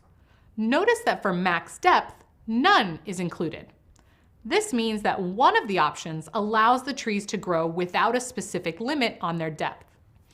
Next, instantiate our classifier and assign it a random state for reproducibility, and specify the metrics the model will capture. Finally, instantiate the grid search object. It has 2 positional arguments, the classifier and the parameter grid. Tell it to use the scoring metrics specified above and set CV to 5. This means the model will be cross-validated using 5 folds. Lastly, specify refit equals F1. This is necessary when we've given multiple scoring metrics because it tells grid search that even though we want to check a few different metrics, the one we care most about is the F1 score. As a quick refresher, F1 score is a combination of precision and recall, combining the two into a single metric. In this instance, when we call the best estimator, it's the one with the highest average F1 score across all 5 validation folds. Now, fit the model to the training data. Depending on the processing power available, the number of hyperparameter combinations specified in the grid search, the size of the dataset, and the number of folds used to cross-validate, this could take a long time. In this example scenario, the time magic tells us it took about 20 minutes to fit. There's always a trade-off between searching over a large hyperparameter space and good runtime. The more hyperparameters you search, the better your model will be, but the longer it will take to fit. When models take a long time to fit, you don't want to have to run them again. If your kernel disconnects, or you shut down the notebook and lose the cell's output, you'll have to refit the model, which can be frustrating and time-consuming. The good news is that there's a method that enables you to save the fit model object to a specified location and then quickly read it back in. And in the next video, we'll discover how that works. Meet you there! In the last video, we began creating a random forest model that used grid search to cross-validate and tune the hyperparameters. Now, we'll build on that by using a separate validation dataset to validate a model. But first, recall where we left off. We discovered a common issue in the data realm, the trade-off between searching over a large hyperparameter space and a good runtime. As we observed, the more hyperparameters searched, the better the model, but the longer it takes to fit. When models take a long time to fit, it's inefficient to have to keep running and refitting them again. Once you find a model you're happy with, you don't want to start from scratch every time you open your notebook. And that's where pickling comes in. Pickle is a tool that saves the fit model object to a specified location and then quickly reads it back in. It also allows you to use models that were fit somewhere else without having to train them yourself. So let's pick up where we left off and pickle the model. First, specify a file path to the directory where the model will be saved. Then, create a withOpen statement, passing to it the file path plus the name you want to use to save this model, followed by .pickle. This creates an empty pickle file. The second argument, WB, gives permission to write to the file in binary, which is how pickling works. Use as to assign the return value of open to a local variable named toWrite. Call pickle.dump and pass the fit model object to it. Then, the toWrite variable. In the next cell, Read back in the pickled model from where it's saved. The only difference in syntax is using RB to specify that we'll be reading binary and using pickle.load to assign a new variable, which points to the fit model. Make sure you call this new variable by the same name you used for your fit model above. In this case, rf_cv. If you comment out the line of code where you fit the model and the cell where you pickle the model, you can close the notebook, reopen it, and rerun all the cells without having to wait for the model to fit. You can also send the prefit model to other people to use. Now, use the best params attribute to identify the hyperparameter values of the model that had the best average F1 score across all the cross-validation folds. To find the average F1 score of the best model, use the best score attribute. Then, use the makeResults function to generate a table of all the results and concatenate that with the overall table to compare all the models. Interesting! The cross-validated random forest model has an average F1 score of 0.58 across all 5 validation folds, which is a little better than the single tuned decision tree. It also has better recall, precision, and accuracy. Nice! Okay, now let's use a separate validation dataset to validate the model. To do this, split the training data into a new training set and validation set. Use train test split. Remember to stratify the Y data. Use an 80-20 split. Don't forget, this is only splitting the training data, which itself is 75% of all data. This means that our new training set will be 80% of 75% of the data. And the new validation set will be 20% of 75% of the data. The test data remains untouched. This next part is a little tricky. Grid search CV wants to cross-validate the data. In fact, if the CV parameter was left blank, it would split the data into 5 folds for cross-validation by default. Because you're using a separate validation set, it's important to explicitly tell the function how to perform the validation. This includes telling it every row in the training and testing sets. Use a list comprehension to generate a list of the same length as our XTR data, where each value is either a -1 or a 0. Use this list to indicate to grid search CV that each row labeled -1 is in the training set, and each row labeled as 0 is in the validation set. Call this list split index. Now, import a new function called predefined split from scikit-learn's model selection package. Predefined split provides train test indices to split data into training and testing sets using a predefined scheme. The next step is almost identical to what you did before. Search over all the same hyperparameters and keep the syntax the same as when cross-validating. But now, pass the new split index list to predefined split and assign it to a variable. We'll call the variable custom split. Finally, set the CV parameter of the grid search equal to custom split. Now it's time to fit the model. Use time magic to get the time it takes the model to train. Wow! In this example scenario, the model took only about 4 minutes to train. During cross-validation, the training data was divided into 5 folds. An ensemble of trees was grown with a particular combination of hyperparameters on 4 folds of the data, validating it against the 5th fold that was held out. This whole process happened for each of 5 holdout folds. Then, another ensemble was trained with the next combination of hyperparameters, repeating the whole process. This continued until there were no more combinations of hyperparameters to run. But now, there's a separate holdout set for validation. An ensemble is built for each combination of hyperparameters. Each ensemble is trained on the new training set and validated on the validation set. But this only happens 1 time for each combination of hyperparameters, instead of 5 times with cross-validation. That's why the training time was only a 5th as long. All right, now pickle the model again. Run the cell where the pickle is written. Then go back and comment out the line of code, as well as the call to write the pickle. Remember to have a cell where the pickled model can be read back in. Check the results. When you call best params, notice that the ensemble with the best F1 score used slightly different hyperparameters than the cross-validated model. Now, The F1 score is 0.576, better than the single decision tree model, but not as good as the cross-validated model. Both would likely produce similar results. Just keep in mind that the cross-validated model is a little more reliable because it was more rigorously validated. In fact, if a different random seed had been used to create the validation set, it's possible that we might have gotten lucky and even had a model that performed a little better than our cross-validated model. But note that this doesn't mean it would be expected to perform better on the test data. This notebook's purpose was to demonstrate the different processes involved in validating a random forest model using cross-validation and validation with a separate dataset. In practice, it's unlikely that you'd do both. Instead, it would be more effective to choose an approach based on time requirements, the amount of data, and the number of different hyperparameter combinations to be explored. As always, the work that data professionals do requires thoughtful trade-offs and adaptability.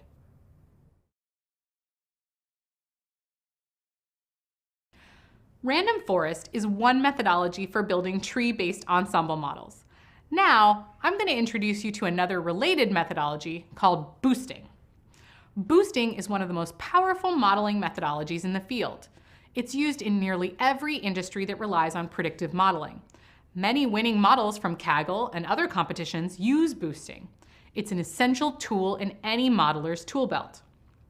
Boosting is a supervised learning technique where you build an ensemble of weak learners. This is done sequentially, with each consecutive base learner trying to correct the errors of the one before. Remember, a weak learner is a model whose prediction is only slightly better than a random guess, and a base learner is any individual model in an ensemble. This practice is similar to random forest and bagging. Like random forest, boosting is an ensembling technique, and it also builds many weak learners, then aggregates their predictions. But there are some key differences. Unlike random forest, which builds base learners in parallel, boosting builds learners sequentially. This is because each new base learner in the sequence focuses on what the preceding learner got wrong. Another difference from random forest is that for boosting models, the methodology you choose for the weak learner isn't limited to tree-based methods. However, we will use tree-based implementations in this course because these are common and effective ways of building boosting models. There are various different boosting methods available, but throughout this part of the program, we'll explore two of the most commonly used methodologies. The first is called adaptive boosting, or AdaBoosting. AdaBoost is a tree-based boosting methodology where each consecutive base learner assigns greater weight to the observations incorrectly predicted by the preceding learner. Here's a demonstration. AdaBoost builds its first tree on training data that gives equal weight to each observation. Then, the algorithm evaluates which observations were incorrectly predicted by this first tree. It increases the weights for the observations that the first tree got wrong and decreases the weights for those that it got right. This process repeats until either a tree makes a perfect prediction or the ensemble reaches the maximum number of trees, which is a hyperparameter that is specified by the data professional. Once all the trees have been built, the ensemble makes predictions by aggregating the predictions of every model in the ensemble. Because AdaBoost can be used for both classification and regression problems, this final step is a little different depending on which type is being addressed. For classification, the ensemble uses a voting process that places weight on each vote. Base learners that make more accurate predictions are weighted more heavily in the final aggregation. For regression, the model calculates a weighted mean prediction for all the trees in the ensemble. There is one disadvantage to note about boosting. You can't train your model in parallel across many different servers because each model in the ensemble is dependent on the one that preceded it. This means that in terms of computational efficiency, it doesn't scale well to very large datasets when compared to bagging. However, this generally isn't a concern unless you're working with particularly large datasets. But there are many noteworthy advantages, including being one of the more accurate methodologies available today. Also, just like random forest, the fact that it's based on an ensemble of weak learners means that the problem of high variance is reduced. This is because no single tree weighs too heavily in the ensemble. Boosting has a few key advantages. First, unlike random forest, it reduces bias. It's also easy to understand and doesn't require the data to be scaled or normalized. Boosting can handle both numeric and categorical features, and it can still function well, even with multicollinearity among the features. Plus, it's robust to outliers. Now, note that resilience to outliers is a major strength of all tree-based methodologies. This is because the model splits the data the same way regardless of how extreme a value is. Here's an example. Suppose you have 6 elephants. 3 are females that weigh 2,000, 2,500, and 3,000 kilograms. And 3 are males that weigh 4,000, 4,500, and 5,000 kilograms. If you grew a decision tree using this data, it would draw a decision boundary between males and females at 3,500 kilos, the midpoint between the weights of the heaviest female and the lightest male. Now, suppose that instead of weighing 5,000 kilos, the last male elephant weighed 10,000 kilos. Your model would still divide males and females at 3,500 kilos. It doesn't matter that the last elephant doubled in size. Speaking of doubling in size, your experience and skills are growing at an enormous rate. I'm really proud to be taking this journey with you and can't wait to keep it up.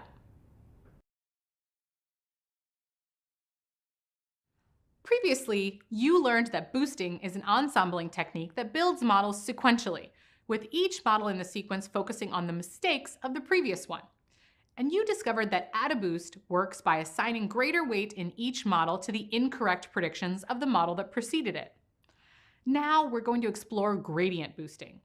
Gradient boosting is different from adaptive boosting because instead of assigning weights to incorrect predictions, each base learner in the sequence is built to predict the residual errors of the model that preceded it. Here's a demonstration. This example uses a decision tree regressor, so imagine that the target is a continuous variable. Let's start with a set of features, x, and a target variable, y.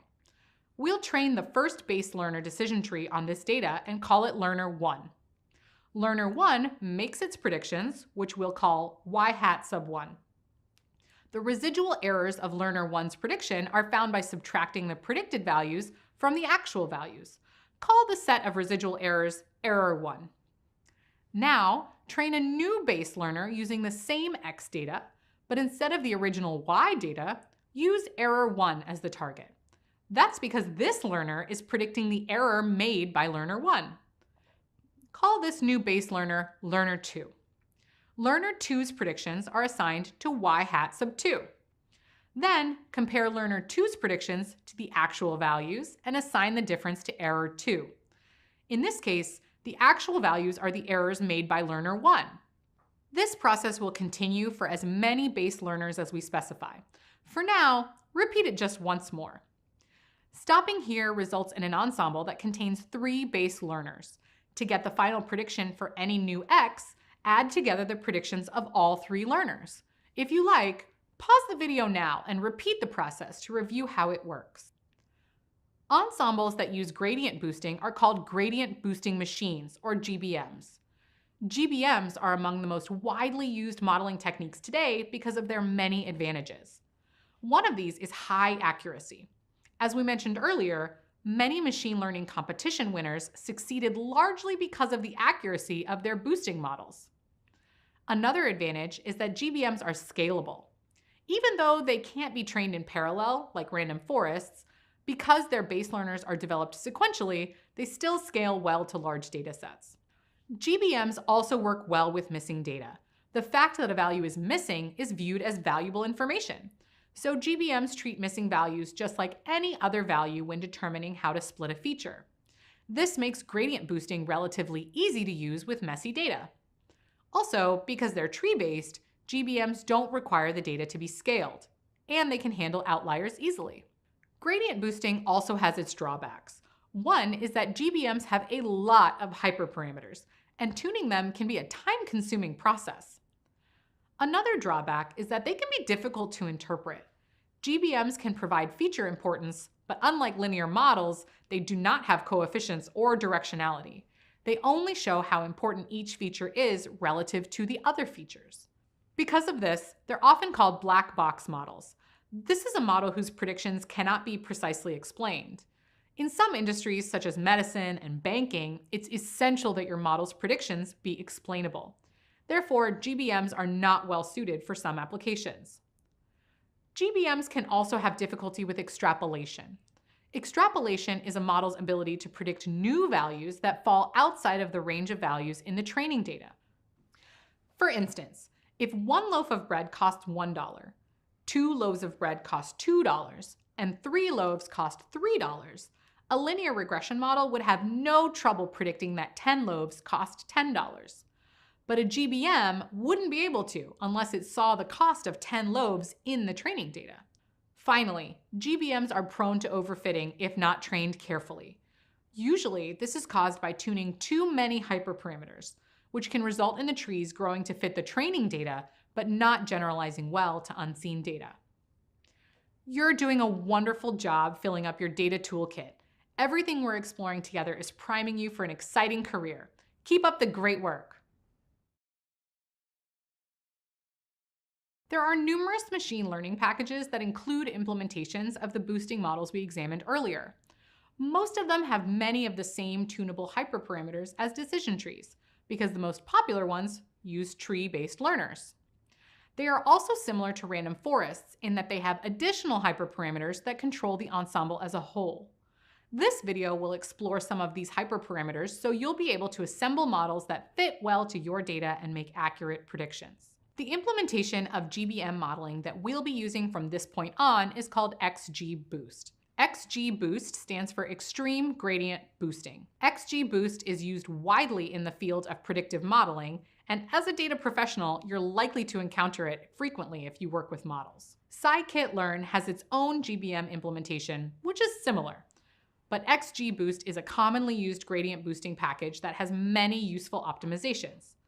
These optimizations include fast training, effective regularization of features, and tunable hyperparameters, which can improve model predictions. Let's return to max depth. As you'll recall, this was used both in decision trees and random forests. It has the same functionality in XGBoost, which is that it controls how deep each base learner tree will grow. The best way to find this value is through cross-validation. The model's final max depth value is usually low. Remember, the deeper the tree, the more a model learns feature interactions that could be very specific to the training data, but may not generalize well to new information. Even short trees are powerful because of the ensemble. Typical values for max depth are 2 through 10, but this depends on the number of features and observations in the data. The second hyperparameter is N estimators, which is the number of estimators, or maximum number of base learners that the ensemble will grow. This is best determined using grid search. For smaller datasets, more trees may be better than fewer. For very large datasets, the opposite could be true. Typical ranges are between 50 and 500.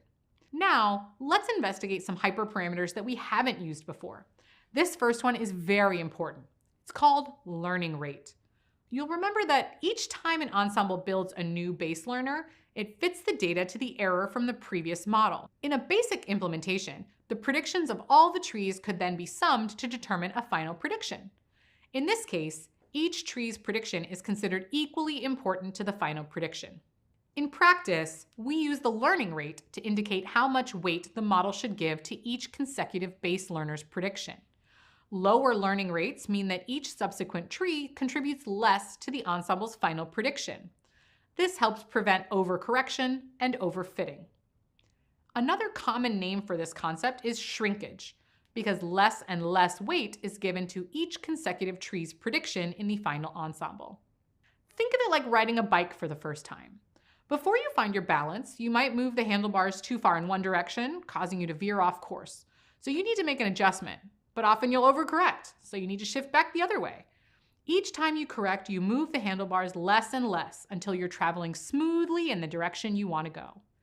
This is the same idea as what happens when you slow the learning rate. Each correction affects the prediction less than the one before it. Also, if you use a low learning rate, your model will often require more trees to compensate. Again, this is best determined using grid search. Typical values are from 0.01 to 0.3. The last hyperparameter we'll examine is very similar to min samples leaf from decision trees, but it has a different name. It's called min child weight. A tree will not split a node if it results in any child node with less weight than what you specify in this hyperparameter. Instead, the node would become a leaf. This is a regularization parameter, so values that are too high cause the model to underfit the data. The range of this setting is 0 to infinity. If set between 0 and 1, the algorithm interprets this as a percentage of your data. So 0.1 would mean that a node could not split unless its children each have greater than or equal to 10% of the training observations.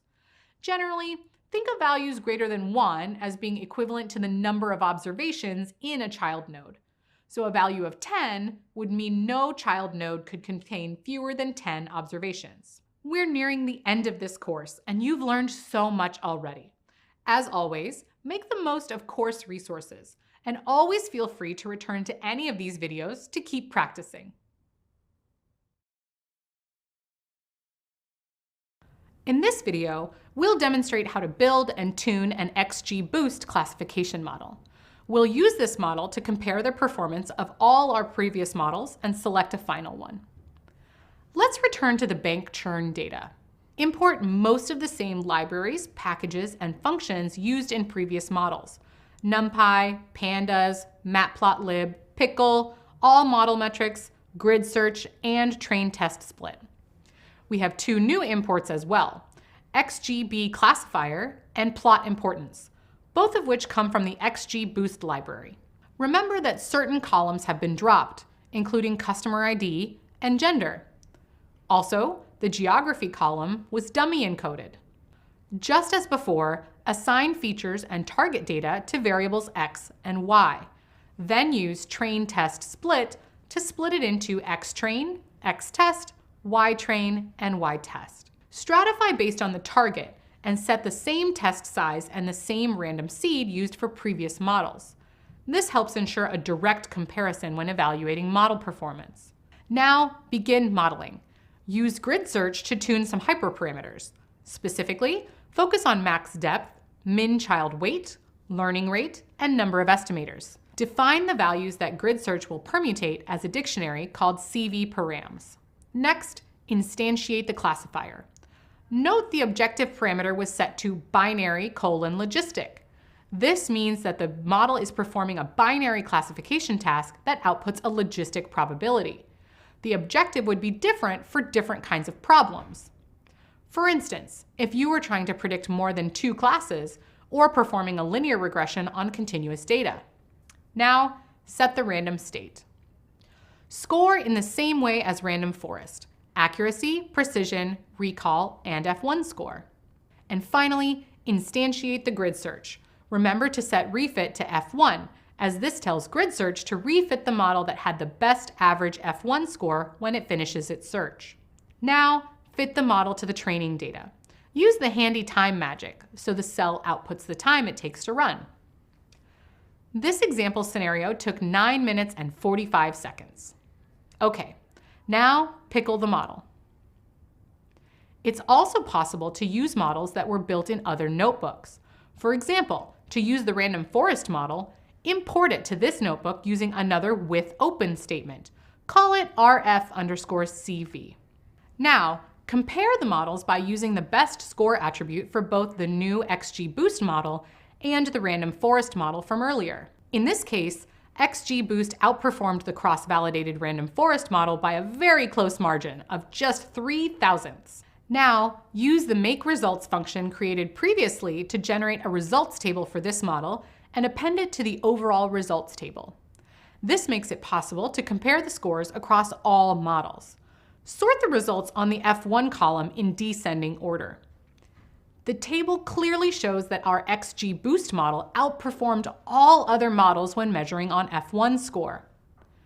All right, now it's time to evaluate how the superior XGBoost model performs when making predictions on the test holdout data.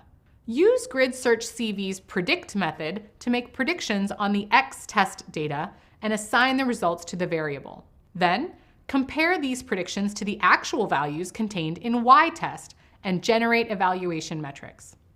Wow, the model performed better on the test data than on the validation data for all 4 metrics. This is always a possibility, but don't be alarmed if your model performs slightly worse on the test data. After all, test data is completely unseen by the model. Successful data professionals know that a job isn't finished simply because they've produced a model that results in an effective performance metric.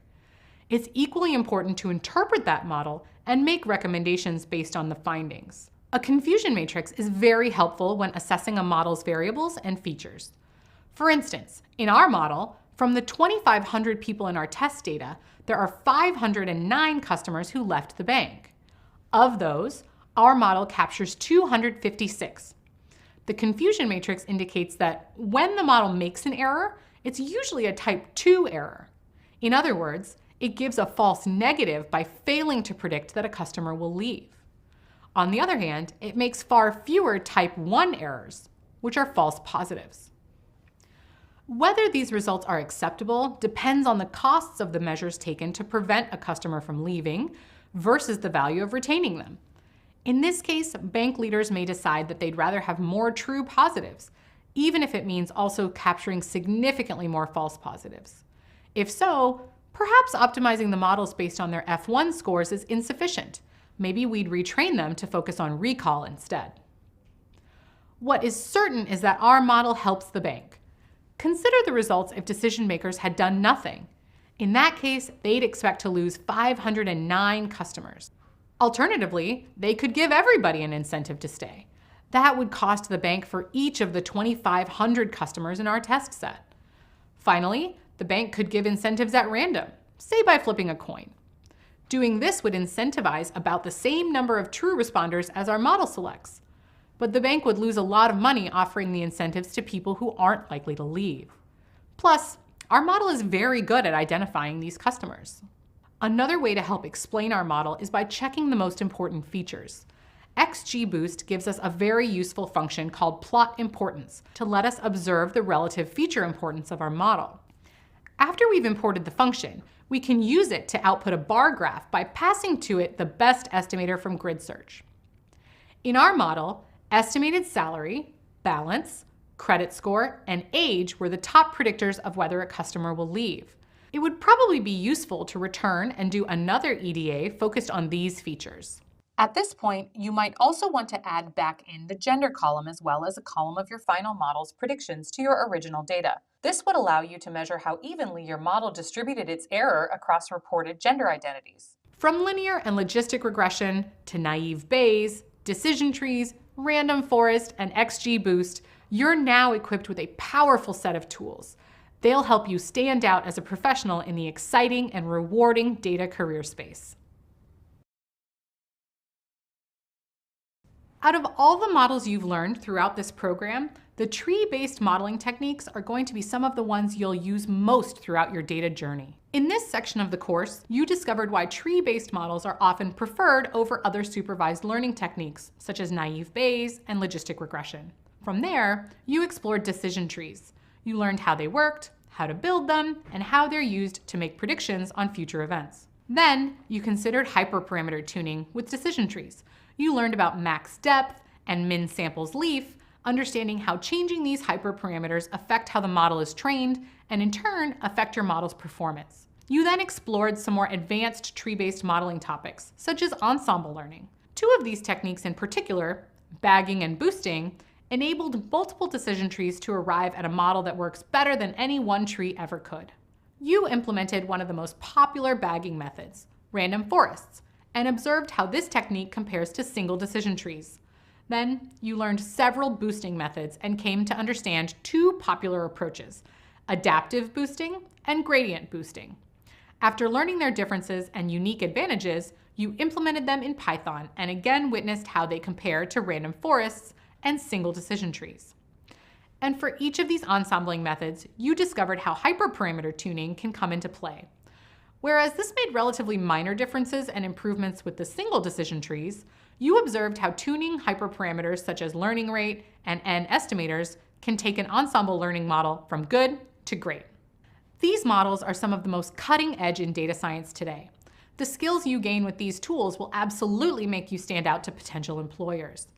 What you've learned will also expand your data science education and serve as a launchpad for you to really boost into the data world. Hi, it's great to be with you again. You might recognize me from the last course. I'm Tiffany, and it's time again to complete a portfolio project and apply what you've learned throughout this course. Just as in the earlier courses, this portfolio project will guide you to complete several tasks and create artifacts that showcase your skills. During interviews, you may be asked questions to test your understanding of different machine learning models. Also, having projects on your resume can help you stand out to a hiring manager who may invite you to complete an interview. During the interview, you can rely on your portfolio to discuss data science in general or explain modeling strategies more specifically. In order to complete the portfolio project, you'll be presented with details about some business cases.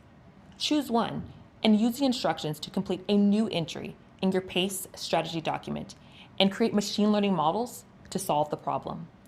By the time you complete this project, you'll have machine learning models that you can add to your portfolio.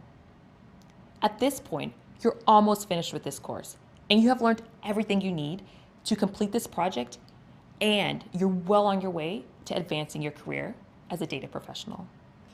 In this project, you will solve a data problem using the models you learned in this course and then make a business recommendation. Following the PACE workflow, you will create a plan and communicate your process for completing the project. Ready? Then let's get started.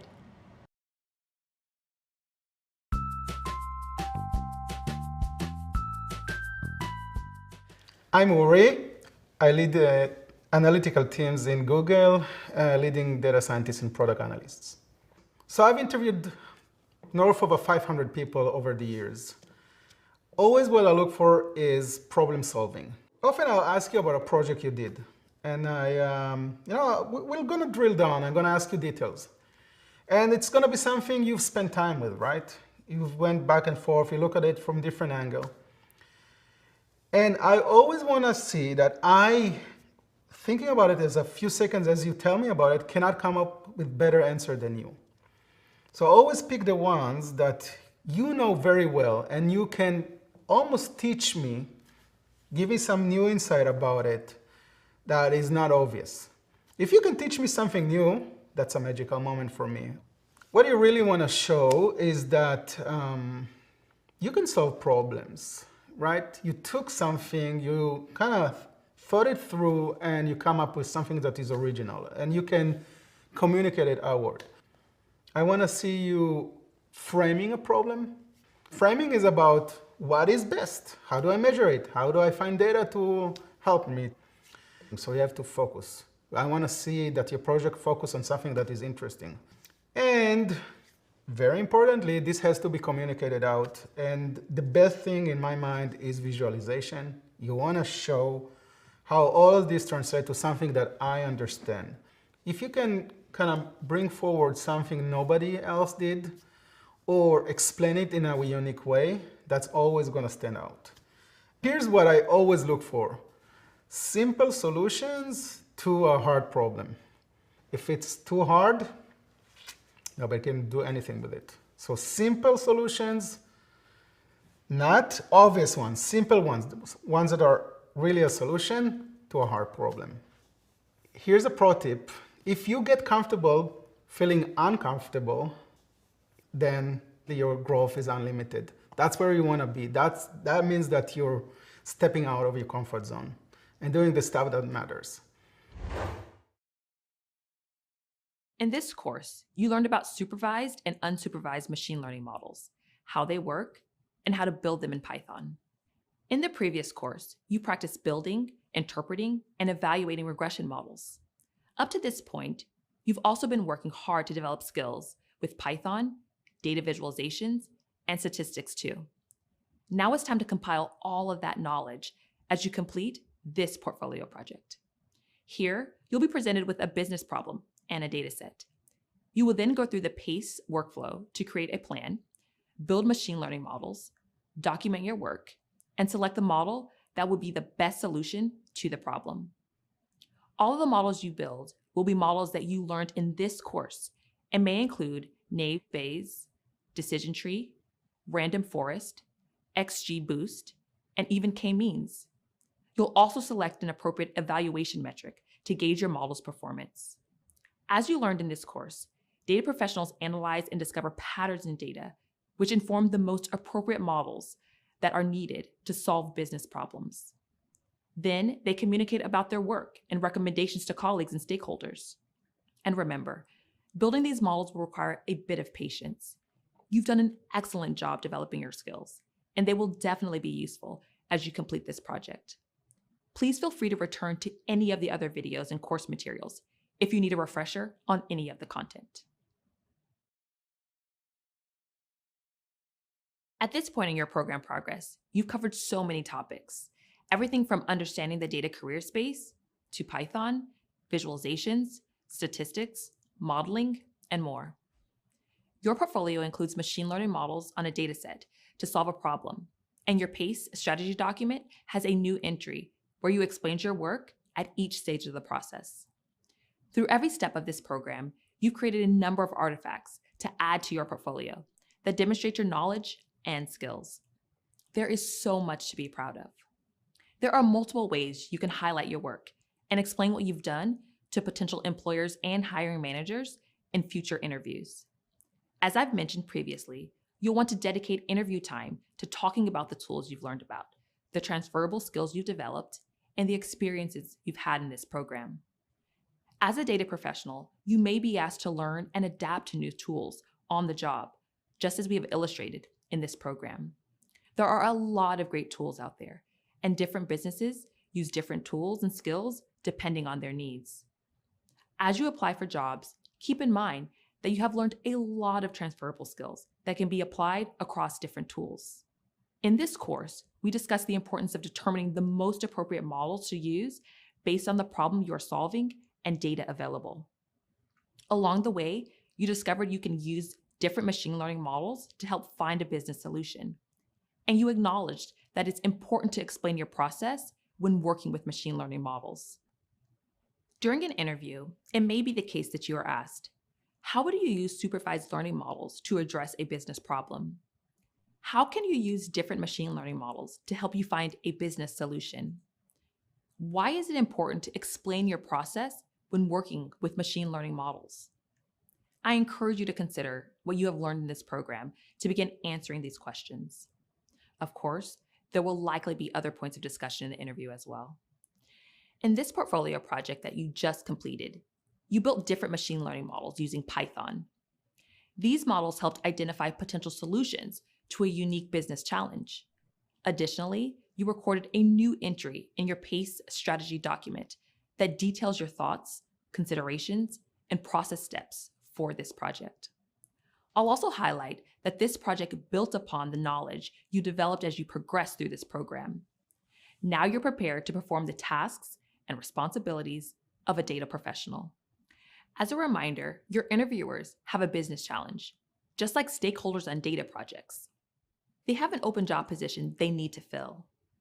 Think about what they need to know about you to make a decision that solves that business challenge, just like you've been practicing in each portfolio project. Coming up in the capstone course, you'll bring together all of the content and skills from across the program and apply them in one project. This will be an opportunity to apply skills from each of the portfolio projects in the earlier courses to solve a new business problem. This will provide you with even more artifacts to add to your portfolio. Congratulations! You just finished the final instructive portion of the program, and you're ready to move on to your capstone project. You've learned a whole lot throughout this final section, and you're now ready to take this new knowledge and move on in your data journey. Whether your next steps are to continue your education or take what you've learned into industry, you now have a comprehensive foundation to build on or use. We started this section learning about the foundations of machine learning with a focus on the different types of models that are available to a data professional. You saw how different types of business needs require different types of models. Additionally, you learned about recommendation systems and many of the most common use cases for these types of models, along with the different popular techniques and their advantages and disadvantages. From there, you started building out your machine learning tool belt, different integrated development environments, types of Python files, and data-oriented Python packages together give you the tools you need to approach any data-driven problem. The PACE workflow is the framework in which you can put those tools to use. By taking the time to follow the steps of plan, analyze, construct, and execute, you can ensure that you stay on track to produce a model that will deliver meaningful results. The plan stage involved taking a close look at the business need and the data available and determining what type of model would be appropriate. In the analyze stage, you applied many of the exploratory data analysis principles that you learned earlier in the program. Additionally, you learned about a new subset of techniques called feature engineering that allow you to manipulate and prepare your data for modeling in a variety of ways. The construct stage introduced you to a new type of supervised classification model, naive Bayes. You learned about and built this model along with applying evaluation metrics to gauge the performance of the model. Finally, in the execute stage, you performed any needed validation techniques, further evaluated the model, and made any needed tweaks to get the most performance out of it. Next, you took a deeper look at unsupervised learning models. K-means is one of the most widely used unsupervised learning techniques, and in this part of the program, you built a K-means model and used common evaluation techniques to fully understand its results. Finally, you learned about tree-based modeling. Tree-based techniques are some of the most effective models that currently exist in the industry. You saw how single decision trees work, learning how they function conceptually along with building one for yourself. With this foundation, you were introduced to two ensembling techniques, bagging and boosting. Within tree-based modeling, you saw one of the most important aspects of using advanced machine learning techniques. Hyperparameter tuning is essential for building models in industry, allowing you to optimize models to fit your specific needs. In the next section, you'll be taking everything you learned throughout the entire program and applying it to a capstone project that will be an invaluable piece of your portfolio. See you soon!